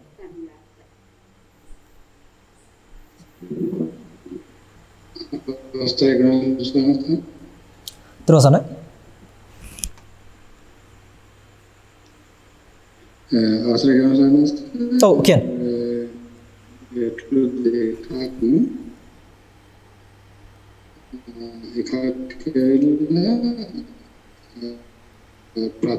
ප්‍රතිවීක්ෂා ඥානය කියන එක. හරි. ඒකයි තවර සූත්‍ර පරිවර්තන වල තියෙනවා මේ අනිත්‍යද දුකද පෙරලෙන ස්වභාවය පෙරලෙන ස්වභාවය මේ පෙරලෙන ස්වභාවය කියලා සමහර වෙලාවට තියෙනවා සමහර වෙලාවට මේ අනිත් වචන මට මතක දෙන්නේ නැහැ එකපාරට ඒ සම්බන්ධව සහ ඒ ප්‍රත්‍යක්ෂ ඥානය කියන සම්බන්ධව පොඩි විග්‍රහයක් පැහැදිලි කිරීමක් කරගන්න පුළුවන් කියලා. ප්‍රත්‍යක්ෂ ඥාන සම්බන්ධව මට මතකයි ඥාන විභාගයේ තියෙනවා. ප්‍රත්‍යක්ෂ ඥාන කියන කොටස තියෙනවා නුවණක් ඕක. එතකොට දැන් සාමාන්‍යයෙන් නුවණක් කියන එක බලන්න පුළුවන් උපකරණයක් ලෝකේ මිනිස්සුන්ට නැහැ. නුවණ කියන්නේ ලෝකේ තියෙන උත්කෘෂ්ඨම තැනනේ. ඉතින් අර ඉන්ද්‍රිය පරෝපරිත ඥානය වගේ තියෙන බුදු පියාණන් වහන්සේලාට ওই නුවණ සම්බන්ධව හොඳටම බලන්න පුළුවන්. ඒකෙදි මට කියන්න දෙන්නේ මේකයි. ප්‍රත්‍යක්ෂ ඥාන කියන එක බිහි වෙන්නේ සම්මාදිටියත් එක්ක. ඒ කියන්නේ යහපත් ඒ කියන්නේ නිවැරදි දැක්ම කියන ඒ දහම් ඇස පහළ වුණොත්. ඒ දහම් ඇස පහළ වීමත් එක්ක තමයි ප්‍රත්‍යක්ෂ ඥාන බිහි වෙන්නේ. ඉතින් ඒකෙදි ප්‍රත්‍යක්ෂ ඥාන ගැන කතා කරනකොට හොඳටම බලන්න තියෙන එකක් තමයි දැන් අපේ පැවිදි ජීවිතය ගත්තාම අපිට ප්‍රත්‍යක්ෂ හතරක් වෙන්නවනේ. සිවුරු පිළිකර පාවිච්චියේදී ඊට පස්සේ බෙහෙත් හේත් ඊට පස්සේ ආහාර නැත්නම් පිණ්ඩපාතේ ඊට පස්සේ කුටි ආවාස බලනකොට.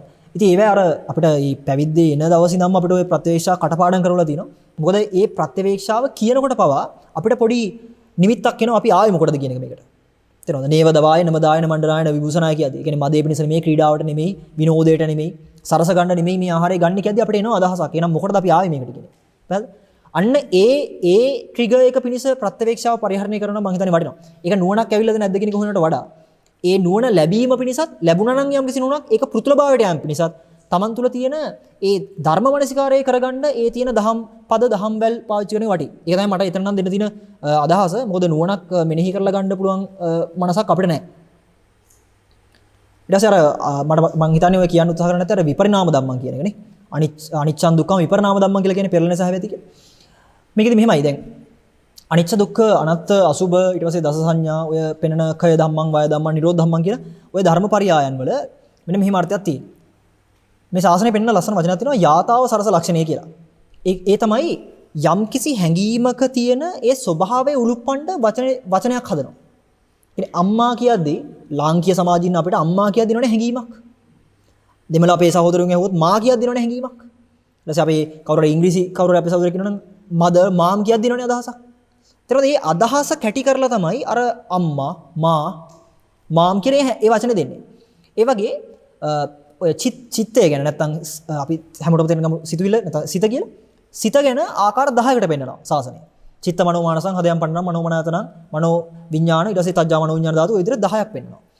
ඒතර මේ බුදුහාමුදුරුවෝ ඒ අර්ථ දක්වන්නේ ඒ අදාළ තැනට අදාළ ස්වરૂපයට ඒ අර්ථය වඩා ඉස්මතු කරන්න පුළුවන් අර්ථය පෙන්වන්න ඕන වචනෙට. පැහැදිලි. ඒකයි දැන් අර මට මතකයි මහා කච්චාන මහරහතන් වහන්සේ මේක අටුවාවේ පෙන්නලා තිනවා. ඒ කියන්නේ උන්වහන්සේගේ අටුවාවක් තියෙනනේ මූල පෙළ අටුවාව. ඒකේ උන්වහන්සේ කියනවා මේ චතුරාර්ය සත්‍ය කියන එක වචන පද අනන්තයි, අප්‍රමාණයි, අසංකේයයි. ඒ විදිහට පෙන්නලා තිනවා. ඒ පෙන්නලා තියෙන්නේ මොකද දැන් සත්‍ය කියන එක පෙන්වන්න පුළුවන් පැතිකඩ තියෙනවා. සමහර කෙනෙක් සත්‍ය පෙන්වන්න පුළුවන් කතාවකින්. සමහර කෙනෙක් සත්‍ය පෙන්වන්න පුළුවන් ගාතාවක් කරගෙන. සමහර කෙනෙක් සත්‍ය පෙන්වන්න පුළුවන් මොන හරි උදාහරණයක්, උපමාවක් ඒ වගේ එකකින්. අපිට ඒක හිතා ගන්න අමාරුයි මොන විදිහටද ඒක පෙන්වන්නේ කියන එක. එතකොට ඒ අර්ථයේ ඉලිප්පීම පිණිස ඒ වෙලාවට යොදන සිද්ධියක් තියෙනවනේ වචනයක් හරි හැඟීමක් හරි මොන හරි යම්කිසි මාධ්‍යයක්. අන්නේ මාධ්‍ය තමයි උතන්ට ගන්න තියෙන්නේ. ඒ කියන්නේ සමහර තැන්වලදී අනිච්චයි, දුක්ඛයි, අනාත්මයි කියලා පෙන්නලා තියෙනවා. සමහර වෙලාවට අනිච්ච දැක්කනම් සම්මාදිට්ඨිය කියලා තියෙනවා. සමහර තැන්වල දුක්ඛ දැක්කනම් සම්මාදිට්ඨිය. අනාත්ම දැක්කනම් සම්මාදිට්ඨිය. විපරිණාම ධර්මය දැක්කනම් සම්මාදිට්ඨිය. නිරෝධ ධර්මය දැක්කනම් එනේ යංකින් සමුදය ධම්ම සම්බන්ධන නිරෝධම්මන්ති කියත්. එතකොට ඒ පරියායට ඔක පෙන්නලා තියෙනවා. විපරිණාමය කියලා කියද්දී මුලා වෙන පැත්ත මම කියන්නම්. හරිද? මුලා වෙන්නේ අපි අර තියෙන දේ වෙනස් වෙලා යනවා කියන එකට. හරිද? තියෙන දේ වෙනස් වෙලා යනවා කියන විපරිණාම ධර්ම නෙමෙයි. ඒ තමයි අර ලෝකේ ජීවත් වෙන කෙනාට හම්බෙන විපරිණාමය.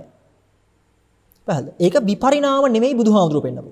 ඒක හරියට අපි නිකන් අර දුකයි කියලා ගත්තාම අපි දුකයි කියලා හිතන්නේ ඇඟට දැනෙන එකක් නේ. පොල්ලකින් ගැහුවම දුකයි. කවුරු හරි බැන්නාම දුකයි කනට ඇහෙනකොට. කැත රූපයක් දැක්කොත් දුකයි. ඕවා ගැන අපි ගන්නේ දැනෙනවා ඒ ඔක්කොම. ඒ වගේ ඔය විපරිණාම ධම්ම කියන එක අපි බලන්නේ දැනෙන මට්ටමටනේ.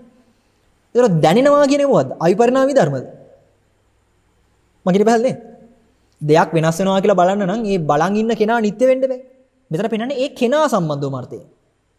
මම මේකෙන් අදහස් කරන්නේ දැන් මේ කෙනා ඒ මොහොතේ වයසට යනවා කියන එක නෙමෙයි ඈ. එහෙම නෙමෙයි ඔක්කොම අපි හිතනවනේ. ඒක නෙමෙයි. ඒකයි මම කිව්වේ ප්‍රත්‍යවේක්ෂා ඥාන සම්මා දිට්ඨිය කියන මේ නුවණ ඒ ඔක්කොම නුවණකින් ක්‍රියාත්මක වෙන්නේ. ඒ අර්ථයෙන් බැලුවනම් හරි. අර විපරිණාමය කියන එක ලෝකෙන් බැලුවට කමක් නැහැ. හැබැයි ඒක හරිය කියන එකකින් ඉන්න එපා. මොකද විපරිණාමය කියලා ලෝකෙන් බලන හැමතැනම සාපේක්ෂ දත්ත දෙකක් සංසන්දනය කරනවා. මේ ඉස්සරහ දින ගහ කඩන් වැටෙනවා කියලා මම කල්පනා කරන්නේ කලින් කඩන් වැටිච්ච ගහක් අරගෙන. ඒතකොට ඉතින් අර බද්දේකරත සූත්‍ර වලගේ පෙන්නන අර්ථය එන්නේ නැහැ. ඉතින් අතීතය සමග ලුහු බැඳ නොයන්න අනාගතයට ප්‍රාර්ථනා නොතබන්න කියන සිද්ධිය වෙන්නේ නැහැ. අපි සම්පූර්ණ තුන් කාලේ යනවා. සහ ඊට පස්සේ දහම අකාලික වෙන්නෙත් නැහැ. ඒ අතීතයේ වෙච්ච ගහක් පෙරලිච්ච ගන්නේ මේකෙන් බලන්නේ. ඒතකොට කොහොමද මේක බැලුවේ කියලා අහුවම අතීතයට යන්න කියන්නේ වෙනවා. ඒතකොට මේකේ දුක කවද්ද දෙන්නේ කියලා අහුවම අනාගතයට යන්න කියන්නේ වෙනවා. ඒතකොට අකාලික වෙන්නේ නැහැ. හරිද? එහෙනම් විපරිණාම කියලා පෙන්නන්නේ ඒ අර්ථ නෙමෙයි. විපරිණාම කියලා පෙන්නන්නේ අර අනිත්‍ය කියන සංඥාවත් එක්ක බිහි කරන්න පුළුවන් එකක්. ඒ අර්ථයෙන් බලනවා හරි. අවසරයි සෙන්වන්ස. තරවසන. පෙරොන්සන්නේ මට මේ ඔය අමෝවීම කියන එක පොඩ්ඩක් අවබෝධ කරගන්න තමයි මේ ප්‍රශ්නේ ඉදිරියට පැහැදිලි කර ගැනීමක් දැන් අපි තුමු අපේ ඇස කන නාසය දිව ශරීරයේ මනසට අරමුණු ආවම අපිට දැනීමක් එනවා. හරි. අපි ඔය දැනීම කියන්නේ අර හමුවීම ප්ලස් පාස් data එකතු වුණාමද ඔය දැනීම ඇති වෙන්නේ? ඒක ගත්තොත් මෙහෙම කරා නම් හරි. ඔය දැන් අපිට ඇහැට පේන කනට ඇහෙන නාසයට දිවට ශරීරයට දැනෙන හිතට හිතෙන කියන මට්ටම කියන්නේ හමුවීම කියන සර්වත්‍ර කුලකයේ තියෙන උපකුලක ටික. තේරෙනවද? ඒතර මේ උපකුලක කියද්දී අපි දන්න අතීතය, අනාගතය, වර්තමානය, අත්දැකීම් ඒ සියල්ල උපකුලක මට්ටමට තියෙනවා. ඒ හමුවීම හැමතිස්සම අපි අර රූප වේදනා සංඥා සංකාරකේ සංඥා ටිකද පාස් දෙයට කියන්නේ.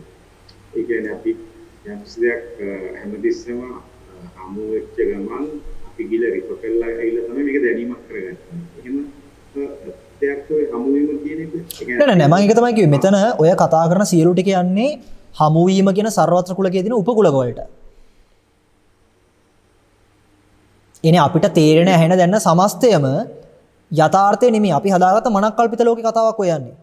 යථාර්ථය තමයි අපේ මනක්කල්පිතේ බිහි කරන්නත් තියෙන පදනම. ඔන්න ඔය පදනමටයි බුදුහාමුදුරුවෝ මතක් කරලා තියෙන්නේ තණ්හාව මුල් වෙලයි ඕක වෙන්නේ කියන එක.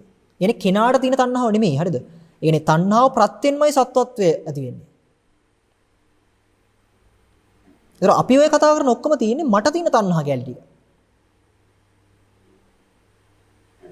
අනිත් ප්‍රශ්නේ තමයි ස්වාමීන් වහන්සේ දැන් ඔය අපේ තියෙනනේ මේ දෘෂ්ටිය හරි දෘෂ්ටිය සහ දැන් සිතට වඩා උඩින් දෘෂ්ටිය තියෙන්නේ සිතුවිලි සහ එහෙම ඒක උදාහරණයක් විතරයි ඈ දෘෂ්ටියට උඩින් හිත තියනවා කියලා හෝ හිතට යටින් එහෙම හිතට උඩින් දෘෂ්ටිය තියනවා කියලා නිකන් එහෙම ගන්න එපා ඒක නිකන් උදාහරණයක් පොඩ්ඩක් පෙන්වන්න ගන්න එකක් විතරයි අපි නිකන් ඒක තේරුම් ගන්න ගත්තොත් දැන් අපි හිතමු අපේ හිත නිකන් කැඩපතක් විදියට ගත්තොත්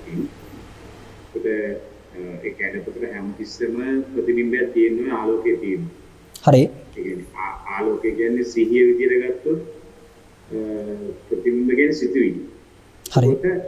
දැන් මේ කැඩපත ફોકસ වෙලා තියෙන පැත්ත අනුව ඒකට වැටෙන ප්‍රතිබිම්බ උදාහරණයක මොහොත පැත්තට නම් මොහොතේ අදාළ ප්‍රතිබිම්බ ගොඩබිමට අදාළ යෝගේ ફોકસ වෙලා තියෙන පැත්තේ දෘෂ්ටිය කියන්නේ. නෑ ඔතන දෘෂ්ටිය කියලා ඔතන අදහස් කරන්නේ අපේ තියෙන දෘෂ්ටිය කියන නෙමෙයි සම්මාදිට්ඨිය කියන එකනේ. සම්මාදිට්ඨිය කියන හැට ඉර වගේ එකක්. සූර්යයා පෑවුවාම හාත්පස ඒකාලෝකයිනේ. තේරෙනවද? ඉර පෑවුවා වගේ තමයි සම්මාදිට්ඨිය කියන්නේ. අපේ තියෙන ફોකස් එක වගේ තමයි ඉර එළියෙන් අපි හැරෙන්නේ තැන් තැන් පැත්තට. ඉර එළිය පායලා තිනකොට දැන් මෙතන ලයිට් එකක් තියෙනවනේ මේ ලයිට් එළිය වගේ තමයි කරන සම්මාදිට්ඨිය. අපි මේ පැත්ත කරනකොට මේ පැත්ත හොඳට පේනවා. මේ පැත්ත කරනකොට මේ පැත්ත හොඳට පේනවා. ඉස්සරහ බලනකොට මේ පැත්ත හොඳට පේනවා. මම හැරෙන එක වගේ තමයි ඔය අපි හිතන් ඉන්න අපේ සිහිය කියන්නේ.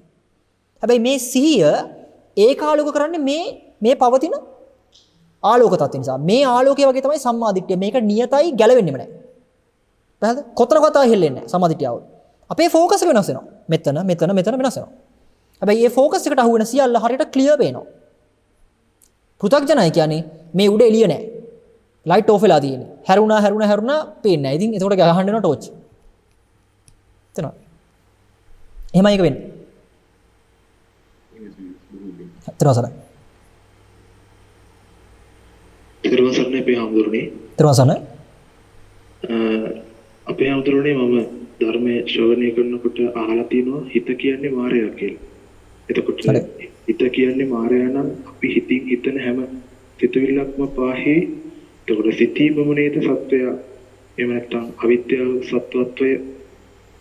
ඔව් මෙතන මෙහෙමයි. එතන ආයි අරක තමයි අපේ භාෂාව කියන්නේ දැන් අපිට අර කර්ම වාචී පැත්තෙන් පෙන්වන්න බෑ. හරිද? අපිට එන්නෙම අපිට හිතන එක නේද මායя. ඉතින් අපි කෑල්ලක් මම කෑල්ලක් අපේ කෑල්ලක් දානවමයි. හරිද? ඔතන එකක් තේරුම් ගන්න මම සහ හිත කියලා දෙකක් කියලා හිතන්න එපා. හිතන්න එපා ගොඩට නැහැ හිතෙනවා. හරිද? ඒ හිතන එක මෝඩයි. ඒකේ මම අදහස් කරන්නේ හිතයිමයි එකයි කියලා නෙමෙයි. පැහැදිලිද? ඒ කියන්නේ මම ඔකට අර උදාහරණයක් කියන අර මතකයට එක ෂෙඩර්ස් ද කොහෙද ඒ නම මට හරියට මතක නැහැ. අර මම ඒ දවස්වල කියපු උපමාව දැන් මෙතන ගහලා තිනවා කියන්නේ මගේ නම. හැබැයි මට පෙවුන්නේ නැහැ. මම ඕගලන්ට පෙන්නනවා මේකේ තියෙන එක විස්තර කරන්න කියලා. ඕගොල්ලෝ විස්තර කරනවා ඔක්කොලා. ඊට පස්සේ මම කල්පනා කරනවා මේ කියන්නේ හාමුදුරුවෝ මං ගැන වෙන්නද කියලා. මේකේ ගහලා තියෙන්නේ මං ගැන. يعني මේකේ ගහලා තියෙන්නේ මමත්වය. හැබැයි මම හිතා ගන්නවා වෙන කෙනෙක් කියලා. ඒ වගේ තමයි අපි ඔය ගන්නෙ. මට හිතෙන එක මායя නේද කියලා. ඒතර දැන් හිතෙන එක නැවැත්තුවොත් එහෙම මාරත්වය අයින් වුණා කියලාද කියන්නේ? එහෙම වෙන්නේ නැහැ නේ. මෙතන මම කියන්නේ මායя. අපි යමක් හිතනවා කියන තැනම නේද? අපි යමක් හිතනවා නෙමෙයි හොඳේ. අපි යමක් හිතනවා නෙමෙයි. හිතන බව නිසාමයි මමත්වයේ තියෙන්නේ. මොකද ඔය අපි හිතනවා කියනකොටම අපි කියන එක පිරිසිදු කරන්න පුළුවන් හිතන එක නතර කරගත්තොත් වගේ වෙනවනේ. එහෙම වෙන්නේ නැහැ. හිතන බවම තමයි සත්‍යය. හිතන බවම තමයි මායя. මොකද හිතන කියන කරන ඔය සමස්තය බිහි වෙන්නේ අපි සරලම ටෙක්නිකල් පැත්තෙන් ගත්තොත් එහෙම අවිද්‍යාව කියන මූල ප්‍රත්‍යයනේ. අපි හැමෝටම එතකොට ඔබ වහන්සේ ගිය සතියේ දේශනාවෙදි කිව්වා සිතීම කියන්නේ අපි දන්න සීමාව. ඔව්. අපිට නොදන්න යමක් ගැන හිතන්න බෑ. ඔව්. එතකොට හැමෝටනේ අපි අහන ධර්මයක් වුණත් අපි හිතන්නේ නැතුව කොහොමද ඒක දකින්නේ? නෑ මම ඒක තමයි අර මුලින්ම ප්‍රශ්නේ අහුවාම කිව්වේ ඒක ගැන එච්චර වද වෙන්න එපා කියන එක. ඒක ගැන කිසිම වදයක් වෙන්න එපා. කියන්නේ තමන් යම්කිසි විෂයකට ආස වුණොත් යමක් සම්බන්ධ තමන්ට ලොකු ආදරයක් සෙනෙහසක් ඇති වුණොත් එහෙම අපි ඒකේ අපිට ලැබෙන ලාභයට වඩා අපි ඒක හඹාගෙන යන්නේ ඒකත් එක්ක තියෙන රසාස්වාදය නැත්නම් ඒකේ තියෙන වටිනාකම දැකලානේ. ඒ ලැබෙන එකක් අපිට ලැබෙනව නම් ලැබෙයි. කරන්න තියෙන්නේ කරන් යන එක තමයි. ඒකයි මම කර කිව්වේ මේ ධර්මයක් අහනකොට ලැබෙනවා කියලා එකක් හිතන්න එපා. ඔය ලැබෙන එක හිතනකොට තමයි ප්‍රශ්න ටික එන්නේ. දැන් අපි කොච්චර හොයන්න ඕනේද? කොච්චර කල් මේකට යයිද? ඒක කියන්න බෑ ඉතින්. නෑ අර අහන ධර්මය ගැනම කරන මානසිකාරයේ කල්පනාව. ඒක තමයි. ඒක තමයි මම කිව්වේ දැන්. මේ මානසිකාරය වුණත් දෙපැත්තටම යන්න පුළුවන් නේ. මොකද දැන් අපි හිතුවට අපි මානසිකාරය කරනවා කියලා අපි සමහරවිට අපි දන්නෙත් නැහැ කොච්චර දුර ගිහිල්ලා තියලා කියපු වචනයක් අල්ලගෙන. ඒ කියන්නේ අපිට මොකක් හරි වචනයක් අහුන ගම අපි ඒකත් එක්ක හිතීත යනවා. ටික වෙලාවක් ගියනොත් තමයි දෙන්නේ දැන් වෙන එකක් මේ කියන්නේ මම මේ වෙන එකක් හිතන්නේ කියලා. ඒක අපිට අහු වෙනකොට ඒ කියන්නේ too late. ඒ හින්දා ඒකට වඩා මම එතන අදහස් කරේ තමන් පුළුවන් තරම් මේ ධර්මයේ තුල යෙදෙනකොට ඒ මානසිකාරයම තීව්‍ර වෙනවා. ඒකෙන් කරන්නේ ප්‍රැක්ටිස් කරලා කරන්න පුළුවන් කියලා නෙමෙයි. ඒ මානසිකාරය තීව්‍ර වෙනවා කියන්නේ අර කියන වචන, ඒ උපමාවල උපමා ඇතුලේ උපමාව ලියා ගන්න දෙන කාලය අඩු වෙනවා. ඊට පස්සේ හැංගීමට ඔළුව දාන්න පුළුවන්. ඒ හින්දා එතනට උත්සාහ කරන එක තමයි හොඳ. අරගෙන එච්චර හිතන එක තේරුමක් නැහැ මට හිතෙන්නේ. එහෙමයි හොඳනේ. තව ප්‍රශ්නයක් තියෙනවා අහන්න පුළුවන්ද? කියන්න. අපි හැමදෙරනේ මේ රූපය කියන තැනදී රූපය කියන්නේ ඔය ඉන්ද්‍රිය හයටම එන අපි කියමු රූපය කියන්නේ ඇහැට එන එක. ශබ්ද රූපය කියන්නේ කනට එන එක. ඒ අර්ථයෙන් ඉන්ද්‍රිය හයටම දැනෙන අරමුණද රූපය කියන්නේ. එහෙම නැත්නම් අපේ මේ කය කියන එකද? අපේ ඇඟ කය කියන එකද රූපය? මෙහෙමයි. ඇඟ විතරක් රූපය කියලා ගත්තොත් මේ ඇඟ නැතිනොට එහෙනම් රූපස්කන්ධය නැතිනොත් කියලා තමයි මට අහන්න තියෙන්නේ. එහෙම වෙන්නේ නැහැ නේ. හරිද? හිත තමයි රූපය කියලා ගත්තොත් එහෙම ඒ කියන්නේ ඒක ශාස්ත්‍ර දෘෂ්ටියට යනවා අන්තිමට. හරිද? කය රූපය කියලා ගත්තොත් එම උච්ඡේද වෙනවා. ඒ කියන්නේ නැති වෙනවා කියන දඬ. එහෙම නෙමෙයි. මෙතන මේ අජ්ජත් බහිද නැත්තම් හිත සහ ගත කියන දෙපැත්තම විහිදෙන්නේ කොහොමද කියන එක පෙන්නලා තියෙන පදනමයි ඔය කියන්නේ. පැහැදිලිද? ඒකට තමයි අර ස්වභාවය කියලා කියන්නේ. ඒක රූපය කියන්නේ රූප අරමුණ රූප මේක මෙහෙම ගත්තා කියවනම් රූපය කියන සර්වත්‍ර කුලකයේ අපිට අහුවෙන්නේ නිකන් රූප අරමුණක් වගේ එකක් කියලා ගත්තොත් හරි. ඔය අර්ථින්ද. එහෙම නැතුව අර රූපය කියන්නේ නිකන් අර ඉන්ද්‍රිය වලට ගෝචර වෙන මොකක් හරි එකක් කියන එක නෙමෙයි. රූපස්කන්ධය කියන එක බුදුහාමුදුරු පෙන්නද්දි පෙන්නන්නේ රූප වේදනා සංඥා සංකාරයෙන් තොරව විඥාණයන්ගේ යාමක් කීමක් පෙන්වන්නේ නැහැ කියලා. ඒතොර ඒ පෙන්නලා තියෙන්නේ පැවැත්මට. නැතුව අපි හිතන් ඉන්න මේ හැට පේන රූපයක් කියන තැනින්ම නෙමෙයි. නැත්තම් අර අපි හිතන් ඉන්න කය තමයි රූපය කියලා ගන්න තැනින්ම නෙමෙයි. පැහැදිලිද? ඒක උතන පෙන්නන්නේ අර රුප්පදීති කෝබික්කවේ තස්මා රූපන්ති උච්චතිනේ. බින්දෙන හේයින් රූපයයි කියන ලැබෙගල කියන්නේ. බින්දෙන එකට අපිට මේ පාළි ගත්තොත් රුප්පණේ කියලා පෙන්නන්නේ. එනේ ඔප්නැංවීම වගේ අර්ථය. ඒ ඔප්නැංවීම අපි දෙයකටනේ දාන්නේ දැන්. ඇහෙන් පේන එක තමයි ඔප්නැං වෙන එක. කනට ඇහෙන එක තමයි ඔප්නැං වෙන එක කියලා. ඒක ඔප්නැංවීම නෙමෙයි. ඒක ඔප්නැංවීමේ අර වෙනසක් වගේ එකක්. ඔප්නැංවීම තුල තියෙන පොඩි පැටියෙක්. ඔප්නැංවීම තමයි අර අයි කියන එක. ඔය කතා කරපු එක තමයි මයි කියන එක.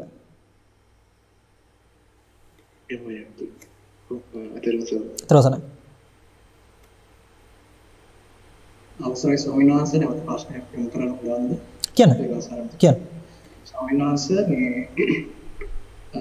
මේ බුදුරජාණන් වහන්සේ පෙන්වා දුන්න මේ අනාත්මය කියන ස්වභාවය ස්වාමීන් වහන්සේ කියන්නේ ගොඩක් අපිට කාලේ ධර්ම ශ්‍රවණය කරනකොට මට ඉතලා තිබ්බේ මෙතන මේ ආත්මයක් නෑ නිකන් සෝල් එකක් නෑ වගේ ඒ වගේ අයිඩියා එකක් තිබ්බේ ස්වාමීන් වහන්සේ. දැන් ඊට පස්සේ මට දැන් ටික කාලයක් ඉඳන් ධර්ම ශ්‍රවණය කරනකොට ස්වාමීන් වහන්සේ අනාත්මය කියන්නේ මේ සජීවී ස්වභාවය අපි කියන්නේ සජීවී බවක් අපි කුලින්දර සජීවී බවක් තමයි මෙතන අර ඒ කියන්නේ දැන් අපි තුලින්දර සජීවී බවට වඩා සජීවී බව නිසා ඔප්නං වෙන අපි කියන එක ගත්තා නම් වටේ එතන.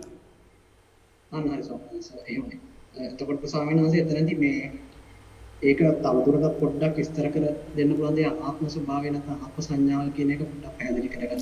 මෙහෙමයි මම ඒකට පැහැදිලි කිරීමට වඩා මම උදාහරණයක් කියනවා. ඊනහට මෙහෙමයි. දැන් අපි සාමාන්‍ය ලෝකයේ ඇතුලේ අර කිව්වා වගේම මේ අනාත්මය කියලා කතා කරන්නේම ආත්මයක් නැත්නම් එකිනෙකට යන්න කෙනෙක් නැහැ. ඒ වගේ තැනකට. ඒක කොහොමවත් ඉතාම උදාරිකයි. හරිද? මම ඊට වඩා ටිකක් සංකීර්ණ කරලා ටිකක් සාමාන්‍ය ලෝකෙන් මම පෙන්නන ටිකක් ආත්ම සංඥාව කොහොමද කියන එක. ඒකට මේ වගේ එකක්. දැන් අපි පුටුව කියන එක අපි දන්නව නේද පණ නැහැ කියලා. පුටුවට පණ නැහැ කියලා අපි දන්නව නේද? හැබැයි පණ නැහැ කියන්න අපි පුටුව කියන එක යොදනවනේ. ඒ යොදනවා කියන්නේම පණ දීලා තියෙන්නේ. තේරෙනවද? පණ දීලා කියන්නේ මේ පුටුව පණ ගන්නවා කියන්නේ මේ සජීවී බව ආරෝපණය කරලා තියෙන්නේ. පැහැදිලිද? ඒතකොට අර කියන ආත්ම ස්වභාවයට වඩා මෙතන ඊට වඩා සංකීර්ණත්වයක් තියෙනවා. එනේ බලන හැමතැනම ආත්මීය සංඥාව එතන තියෙනවා. පැහැදිලිද? ස්වාමීන් වහන්සේ උතනට දාරක් මැද නැත්තම් කාම තණ්හා කියලා නෑ මම මේක නෙමෙයි තාම කියවන්නේ. මම මේ පොඩක් කියන්නේ මේකේ පොඩක් කඩලා පෙන්වන්න හදන්නේ. ඒ කියන්නේ ඕන කෙනෙක්ට ඉන්නේ තමන් හිතන් ඉන්න ආත්මීය සංඥාවේ ඊට වඩා ගැඹුරක් මේකේ තියෙනවා කියලා පොඩක් පෙන්වන්නයි මම උත්සාහ කරන්නේ. එතකොට දැන් අර මේ බලන හැමතැනම සජීවී බවකින් අපිට පේන්නේ. අජීවී බවකින් පේන්නේ නෑනේ. පැහැදිලිද? අජීවී බවකින් බලන්න බෑ ඔය මොනවා කිව්වත් හරිද? ඊට පස්සේ දැන් කෙනෙක් ඔය මට්ටමින් අතර වුණොත් ඒකත් වැරදි. මොකද අපිට යමක් සජීවී කියලා බලන්න පුළුවන් වෙලාව තියෙන්නේ මේ පැත්තේ තියෙන සජීවී බව නිසා නෙමෙයි. ඒ කියන්නේ මේක අජීවී කියලා නෙමෙයි මම දැන් කියන්නේ. මේ සජීවී බව ආරෝපණය වෙන්නේ මෙමා කියන කෙනා සජීවී නිසා. පැහැදිලිද? මේකෙන් වරද්දවල ගන්න එපා මේ මම ඉන්නකන් ලෝකේ සජීවී වෙනවා මම නැතුණා නම් මේ ලෝකේ අජීවී කියලා. එහෙම නෙමෙයි මං කිව්වේ. අජීවී කියන්නේ ජීවී බවක් යෙදෙන්න බෑ. අජීවී වෙනවා නම්. ජීවී බව නෑ නෙමෙයි අජීවී කියන්නේ. ජීවී බවක් යෙදෙන්නේ නෑ. ඒක හරියට මොකද්ද? අර මුදල් කියලා නිමිත්තක් නෑ වගේ එකක්. ඒ වගේ තමයි අජීවී බව කියන්නේ. අනාත්ම කියන්නේ ඒ වගේ සිද්ධියක්. ආත්මීයයි කියන්නේ අපි අද කතා කරන්නේ මේක ආත්මයි මේක අනාත්මයි අර කනාත්මයි මේක ආත්මයි කියලා ඔය අපි මොන හරි වචන ගේනවා කියන්නේ සජීවී. ඒ සජීවී බව එන්නේ මෙමා කියන කෙනා උපරිම සජීවී නිසා. ඔන්න ඔය සජීවී බව තමයි බුදුහාමුදුරුවෝ මතක් කරන්නේ ආත්ම සංඥාව කියලා. ඔගේ එකක් මෙහෙමයි. දැන් මම මෙමා කිව්ව ගමන් ඔය මට තේරෙන මෙමා නෙමෙයි මං කියන්නේ. ඔය මට තේරෙන මෙමා කියන එක හැමතිස්සෙම බිහි වෙන්නේ මේ බාහිර තියෙන සජීවී දේවල් එක්ක. තේරෙනවද? එනේ මේ වෙලාවේ මම ඉන්නවා කියලා මොකද්ද සාකි කියලා හුවොත් එimhe ඔලුන්ට මොකද්ද කියන්නේ? රූප පේනවා, සද්ද ඇහෙන ඕනේ. ඒතර අපි හැමතිස්සෙම මමත්වයේ කියන එක අර්ථ ගන්නේ බාහිර ප්‍රත්‍ය අරගෙන. නැත්නම් සිතුවිල්ල කියන බාහිරින් හරි තමයි ගන්නෙ.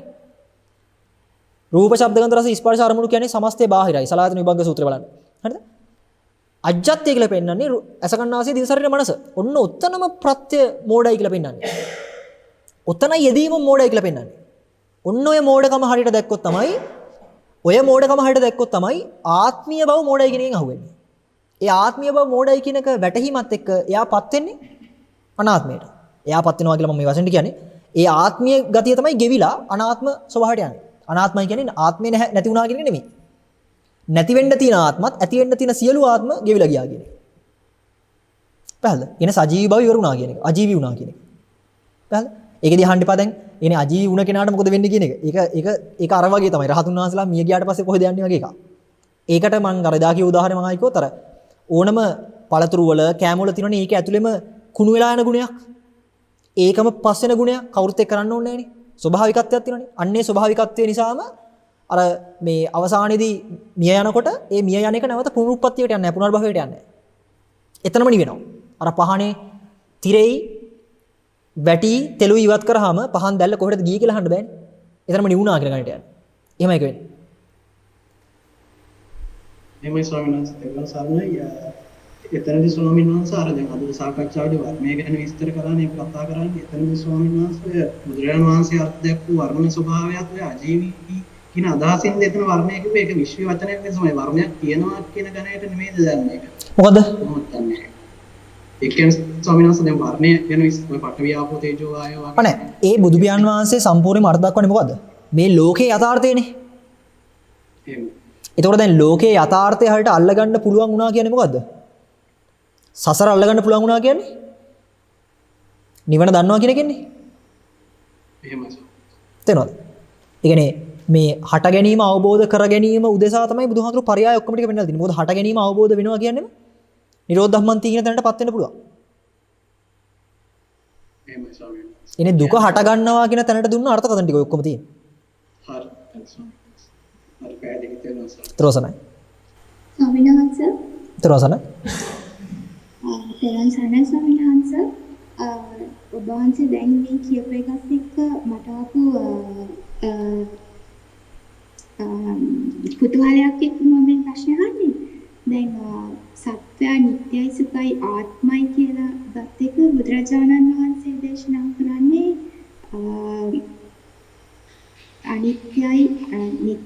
අනිත්‍යයි අනාත්මයි දුකයි කියලා. හරි. එතකොට ස්වාමීන් වහන්සේ දැන් අනිත්‍යයි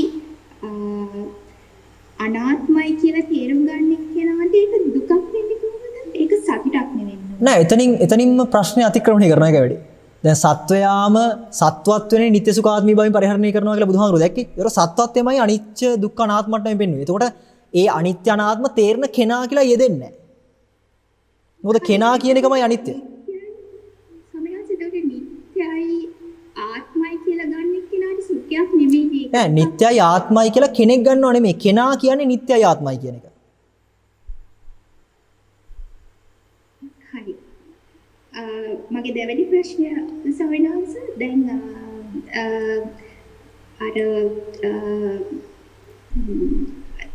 දැක්ක දේ දැක්ක මතින් ඇහුණ දේ ඇහුණ මතින් විඥාන මතින් ගන්න කෙනාට එතනක් නැත මෙතනක් නැති කියලා කියලානේ. නෑ මං හිතන්නේ එතන ඔය අක්ක වචනයක් අතින් දානවා කෙනාට කියලා.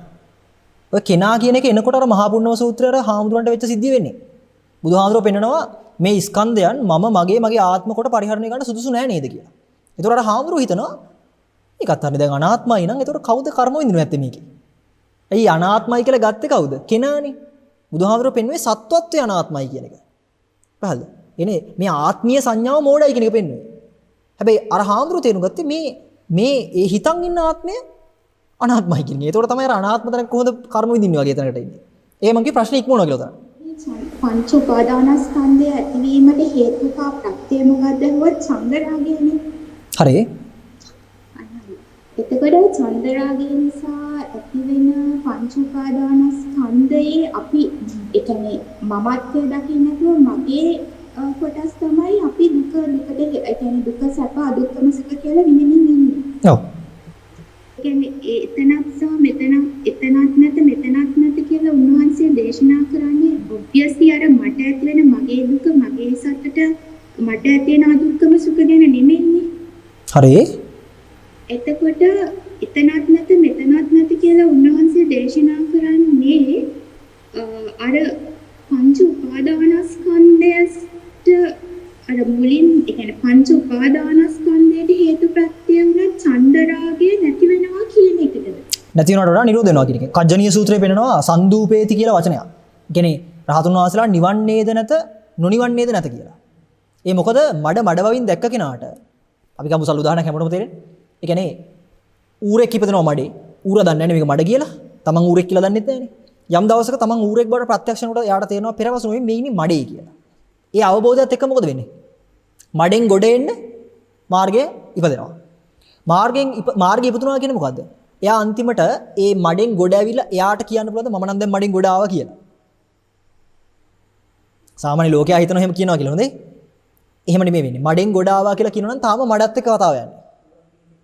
තේරෙනවද? ඒ කියන්නේ මඩෙන් ගොඩ ආවා කියලා කියනකොටම තාම අර ගතිය ගෙවිලා නැහැ. හරිද? ඒතකොට එතනක් ඉන්නවා මෙතනක් ඉන්නවා. හැබැයි මඩෙන් ගොඩට එනවා කියන්නේ මොකද්ද? හරියට අර මම එක සැරයක් කියපු උපමාව මම ආයෙ කියන්නම්.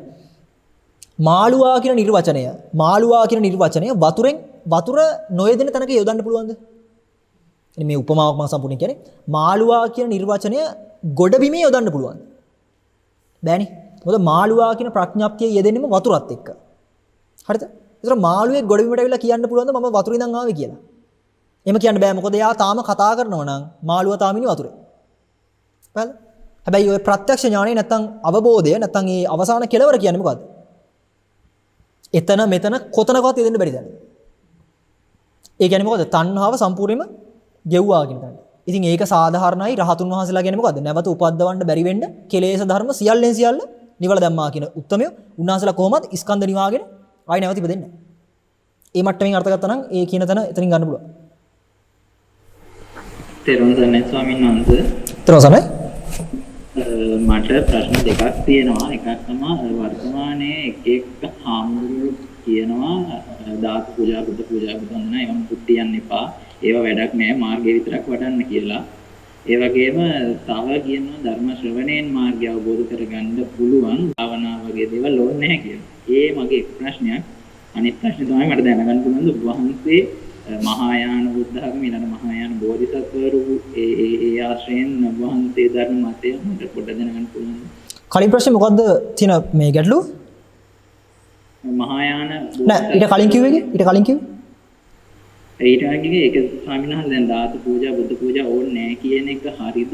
ඒ වගේ දේවල් වැඩක් නැද්ද මේ බෞද්ධයෙක්ට ඒ වගේ දේවල්? මෙම එතන දැන් ඕකට මට කෙලින් උත්තරයක් දෙන්න බැරි. මොකද දැන් අපි ඔය බණ අහන්නේ මම හිතනවා මේ ගිහිල්ලා සම්මුඛ වෙලාවක අහන්න නැතුව ඇති කියලා ඔය ලොකු සන්නාසලාගේ. ඒක සමහර ලාවට උන්වහන්සේලා දේශනා කරපු යම් කිසි කොටසක් නම් අහලා තියෙන්නේ අපිට ඒකින් නිගමනයට ගන්න බෑ උන්වහන්සේලාගේ සම්පූර්ණ මතය මොකද්ද කියන එක. හොඳම දේ තමයි උන්වහන්සේලා සම්මුඛ වෙලා අහන එක. මම මෙහෙම එකක් ඇහුවා ස්වාමීනි ඔබ වහන්සේ මොකද්ද මෙතන මත කරපු අර්ථය කියලා. පැහැදිලිද? මොකද ඒක මම උදාහරණයක් කියනවා දැන් බුදුහාමුදුරුවෝ බෝසතාණන් වහන්සේගේ කාලේ ගිහි ගෙයින් නික්මිලා යනකොට මාරයා ආරාධනා කරනවනේ යන්න එපා මේ කුමාරයානි තව දවස් 7ක් ඉවසලා ඉන්න මේ සක්විති රජ පදවිය ලැබෙනවා. එතකොට ඔබ වහන්සේ හිතන් ඉන්න සියලුම දම්පින්කම් කරන් ඉන්න පුළුවන්. ඒ වෙලාව මොකක්ද උන්වහන්සේ කියන්නේ? මම පින් කරන්න දැන් කැමැත්තක් නැහැ. මට ඕනේ සත්‍ය හොයාගන්න කියලා. බලන්න ඊට පස්සේ බුදුහාමුදුරුවෝ බුදු බව ලබලා. බුදුහාමුදුරුවෝ මොකද්ද සුමනා සූත්‍රය එහෙම කියන්නේ? දන් දී යුතුමයි පින් කළ යුතුමයි කියලා කියනවා. පැහැදිලිද? ඒතකොට දැන් අපි අතනින් තීරණයක් ගත්තොත් එහෙනම් බුදුහාමුදුරුවෝ පින් කරන්න එපා කිව්වා කියලා ගැලපෙන්නේ නැතු වෙනවනේ. පැහැදිලිද? සහ බුදුහාමුදුරුවෝ පෙන්නලා තියෙන පරයායන් සමහරලාට ඒ කෙනාට කෝණගත කරලා තියෙන්නේ. පැහැදිලිද? ඒක මම කියන්නේ උඩින් පේන අර්ථය බලන්න එපා කාගේවත්. ඒ කියන්නේ මොකද්ද කියලා ගිහිල්ලා සම්මුඛ වෙලා අහන්න. මට ඒකෙදි මෙහෙම සල් උදාහරණයක් දෙන්න පුළුවන්. අපේ ශාසනය ඔය අපදාන පාළිය වගේ ගත්තොත් පුල්ලතූපිය මහරහතන් වහන්සේ කියන්නේ ඒ කාලේ බුද්ධ ශූන්‍ය කාලයක වැඩ හිටපු තාපසයෙක්. ඉරිදි උපදවාගත්ත ඥාන දර්ශන තිබ්බ කෙනෙක්. ලෝකෝත්තර නෙමෙයි සමලෞකික. උන්වහන්සේ බලනවා මේ මම තරම් ජගතෙක් මේ ලෝකේ ඉන්නවද කියන එක. බලනකොට මොකද තේරෙන්නේ? තථාගතයන් වහන්සේලා කියන උත්තරම මේ ලෝකේ වැඩේ ඉඳලා තියෙනවා. ඒතර මම කියන්නේ බුදුහාමුදුරුවොත් එක්ක බලනකොට වැලි කැටයක්වත් නැහැ. ඉතින් ඒ වෙලේදී ආපු ශ්‍රද්ධාවත් එක්ක උන්වහන්සේ කරන වැඩේ වැලි දෝතක් අරගෙන ගිහිල්ලා කන්දක් වගේ හදලා ඒකට වදිනවා. මේ සියලුම බුදුවරුන්ට මේක උපහාරයක් වේවා කියලා. ඒ කරපු වන්දනාව නිසා එදා පටන් අපේ බුද්ධ ශාසනයේ මහාන වෙලා රහත් වෙනකම් දුගතියක් කියන නාමයක්වත් දැක්කේ නැහැ කියලා කියන්නේ. රහත් ඵලය අවබෝධ කරගන්නම එදා ඒ කරපු පින උපනිෂේ වුණා කියලා උන්වහන්සේ කියනවා. ඒ හින්දා අපිට සුළු පිනක්වත් වැරදි කියන්න බෑ. මොකද බුදුහාමුදුරු පැහැදිලිව මතක් කරලා තියෙනවා මොකද? මහන්නේ ඔබ දන්නවනම් දානේ ආනිසංසය කන බත්පතෙන් එක බත් සරලුවක් හරි දීලා කන්න කියලා කියනවා. බුදුහාමුදුරු කියන්නේ. හරිද? මම ඉස්සෙල්ලා වගේ දාන සංවිභාග සූත්‍ර දක්ෂිණ විභංගේ එහෙම අරන් බලන්න. ඒවා කියනවා සුමනා දේවියට එහෙම කියන්නේ දන් දී යුතුමයි පින් කළ යුතුමයි කියලා. අර කුමාරෙක් ඉපදෙනවා දේවියට මෙහි කාලට ඉපදෙනවා කොල්ලේ. කොල්ලා ඉන්නේ පැදුරුකඩ මහල්ලේ කුමාරයා ඉන්නේ සිරිහානේ. ඒ දෙන්න කතා කරනවානේ කුමාරිය එනකොට දේවිය එනකොට පොඩි මේ ඉපදිච්ච ගමන් දෙන්න කතා කරනවානේ කතාව හැටියට. ඒකෙදි කියනවා මේ කුමාරයා අර ඇඳ උඩ ඉන්න කුමාරයා කියනවා මම කිව්වනේ ඔබට පිණ්ඩපාතේ ගත්තට පස්සේ හැමෝටම බෙදලා වළඳන්න කියලා. මොකද කලින් අත්බැවේක මේ දෙන්නම ස්වාමීන් වහන්සේලා. ඒතර අර කුමාරෙක් කියලා ඉපදුනේ කලින් ඒ ස්වාමීන් වහන්සේ පිණ්ඩපාතේ අරගෙන හැමෝටම බෙදලා තමයි උන්වහන්සේ වැළඳුවේ. අනිත් අර යාළුවනේ පැදුරු කඩමහල් ඉපදුනේ දුප්පත් වෙලා. ඒ හාමුදුරුවෝ කරේ පිණ්ඩපාතේ අරගෙන ඉක්මනට ගිහිල්ලා වැළඳුවා ඉක්මනට වළඳලා ධර්මයේ මෙනෙහි කරා. බුදුහාමුදුරන් ඒක ඇහුවාම බුදුහාමුදුරෝ ඔය විවේදනය පෙන්නලා කියනවා ඔය දෙන්නගෙම ධර්මඥානය කියන එකේ වෙනසක් මම දකින්නේ නැහැ. හැබැයි කරපු පිනේ විපාක වෙනසක් තියෙනවා. ඒ හින්දා සසරේ ඉන්න ඕනම සත්වෙට යහපත යම්කිසි පිනක් කුසලයක් නගන එක හැමදාටම ආනිසංස කියලා බුදුහාමුදුරෝ පෙන්නනවා. ඒක මෙහෙමයි.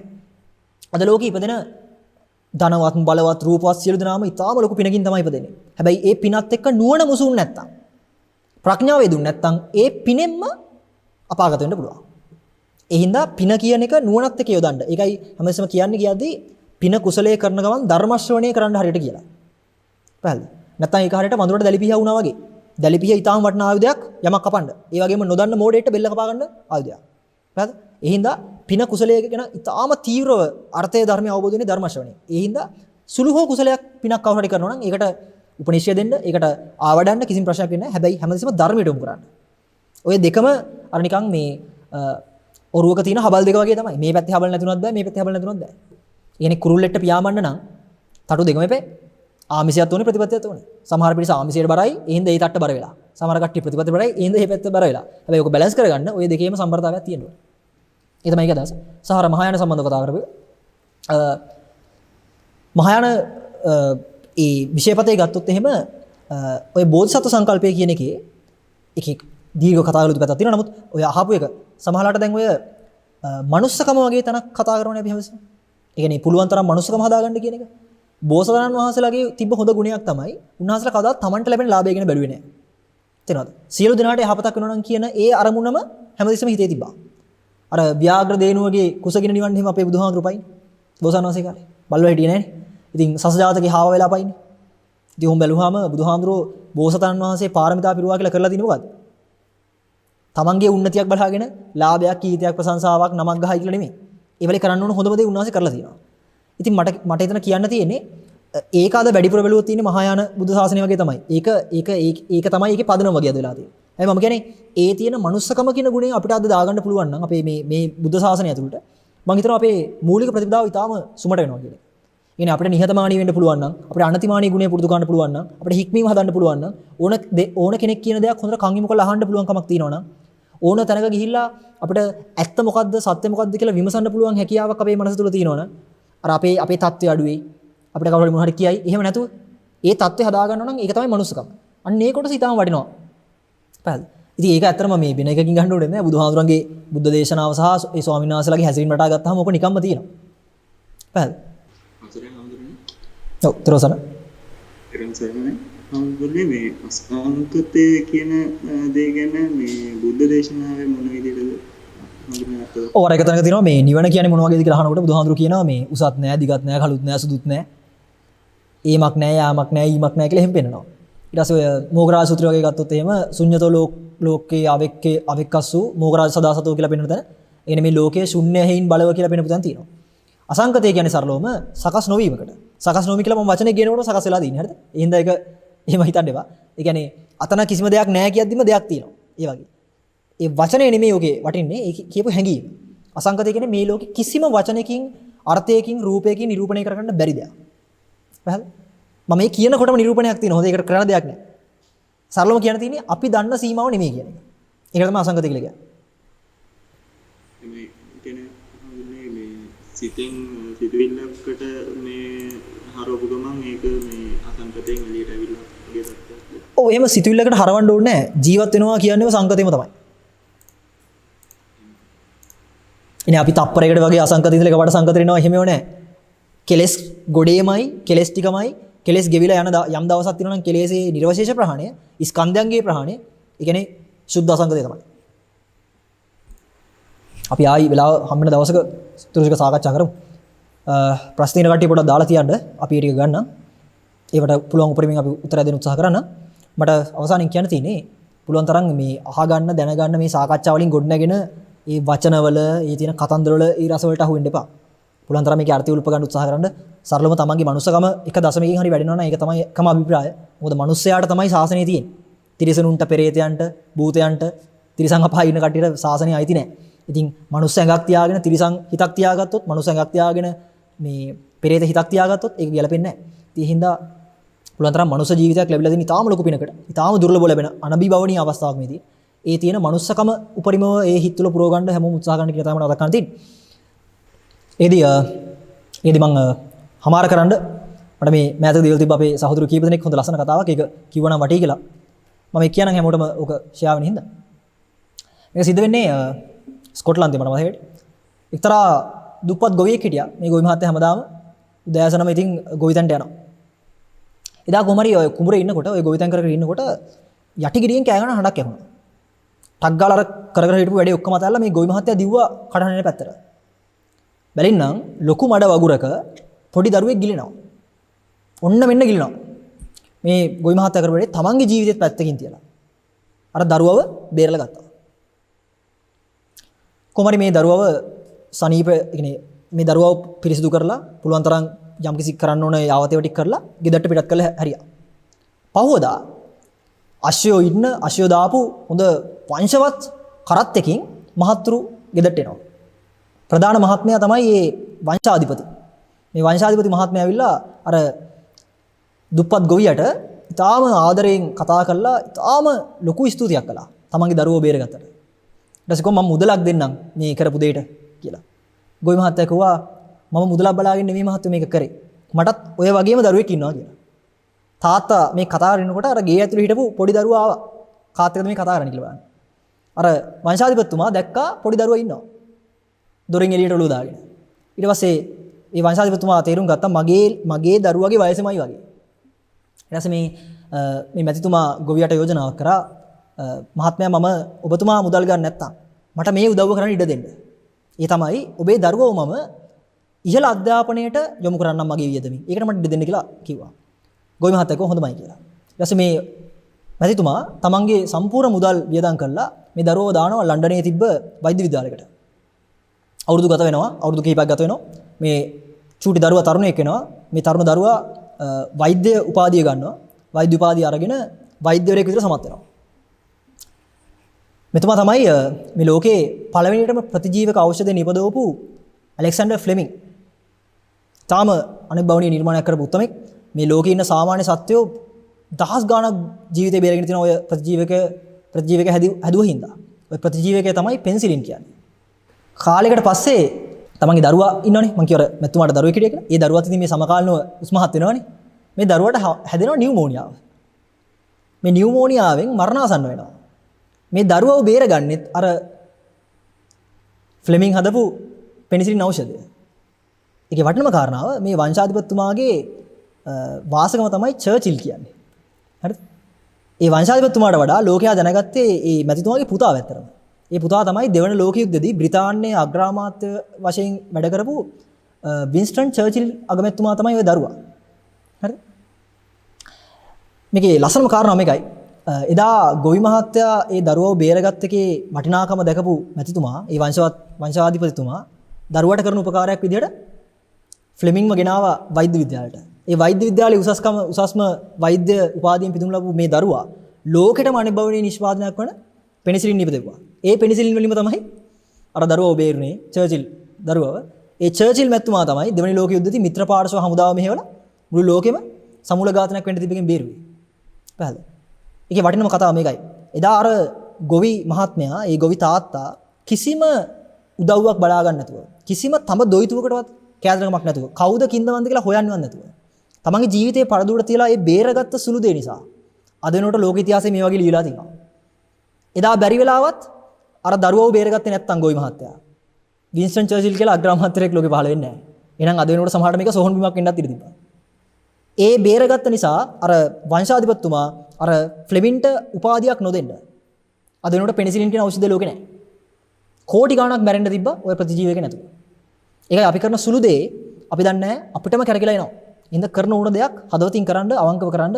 ඒ අවංකව කරන චින්තනය තුළ ඇතිවෙන ඒ මහා බලවේගය, ඒ මහා ශක්තිය Tamanටම උපනිශ්‍රයක් උදව් උපකාරයක් වෙනවා. ඉතින් එතනට තමන්ගේ මනස හදාගන්න හැමෝම උත්සාහ කරන්න කියන එක තමයි මම මතක් කරන්න තියෙන්නේ. ඉතින් ඔය මම සාමාන්‍ය ලෝකේ ඔය කතාව කිව්වට බුදුහාමුදුරගේ චරිතය පොඩ්ඩක් හොයලා බලුවා නම් තේරෙයි බුදුහාමුදුර කියන්නේ කොහොම චරිතයක්ද කියන එක. සරලව මට කියන්න තියෙන්නේ බුදුහාමුදුර කියන්නේ චරිතයක් කියලා තමයි.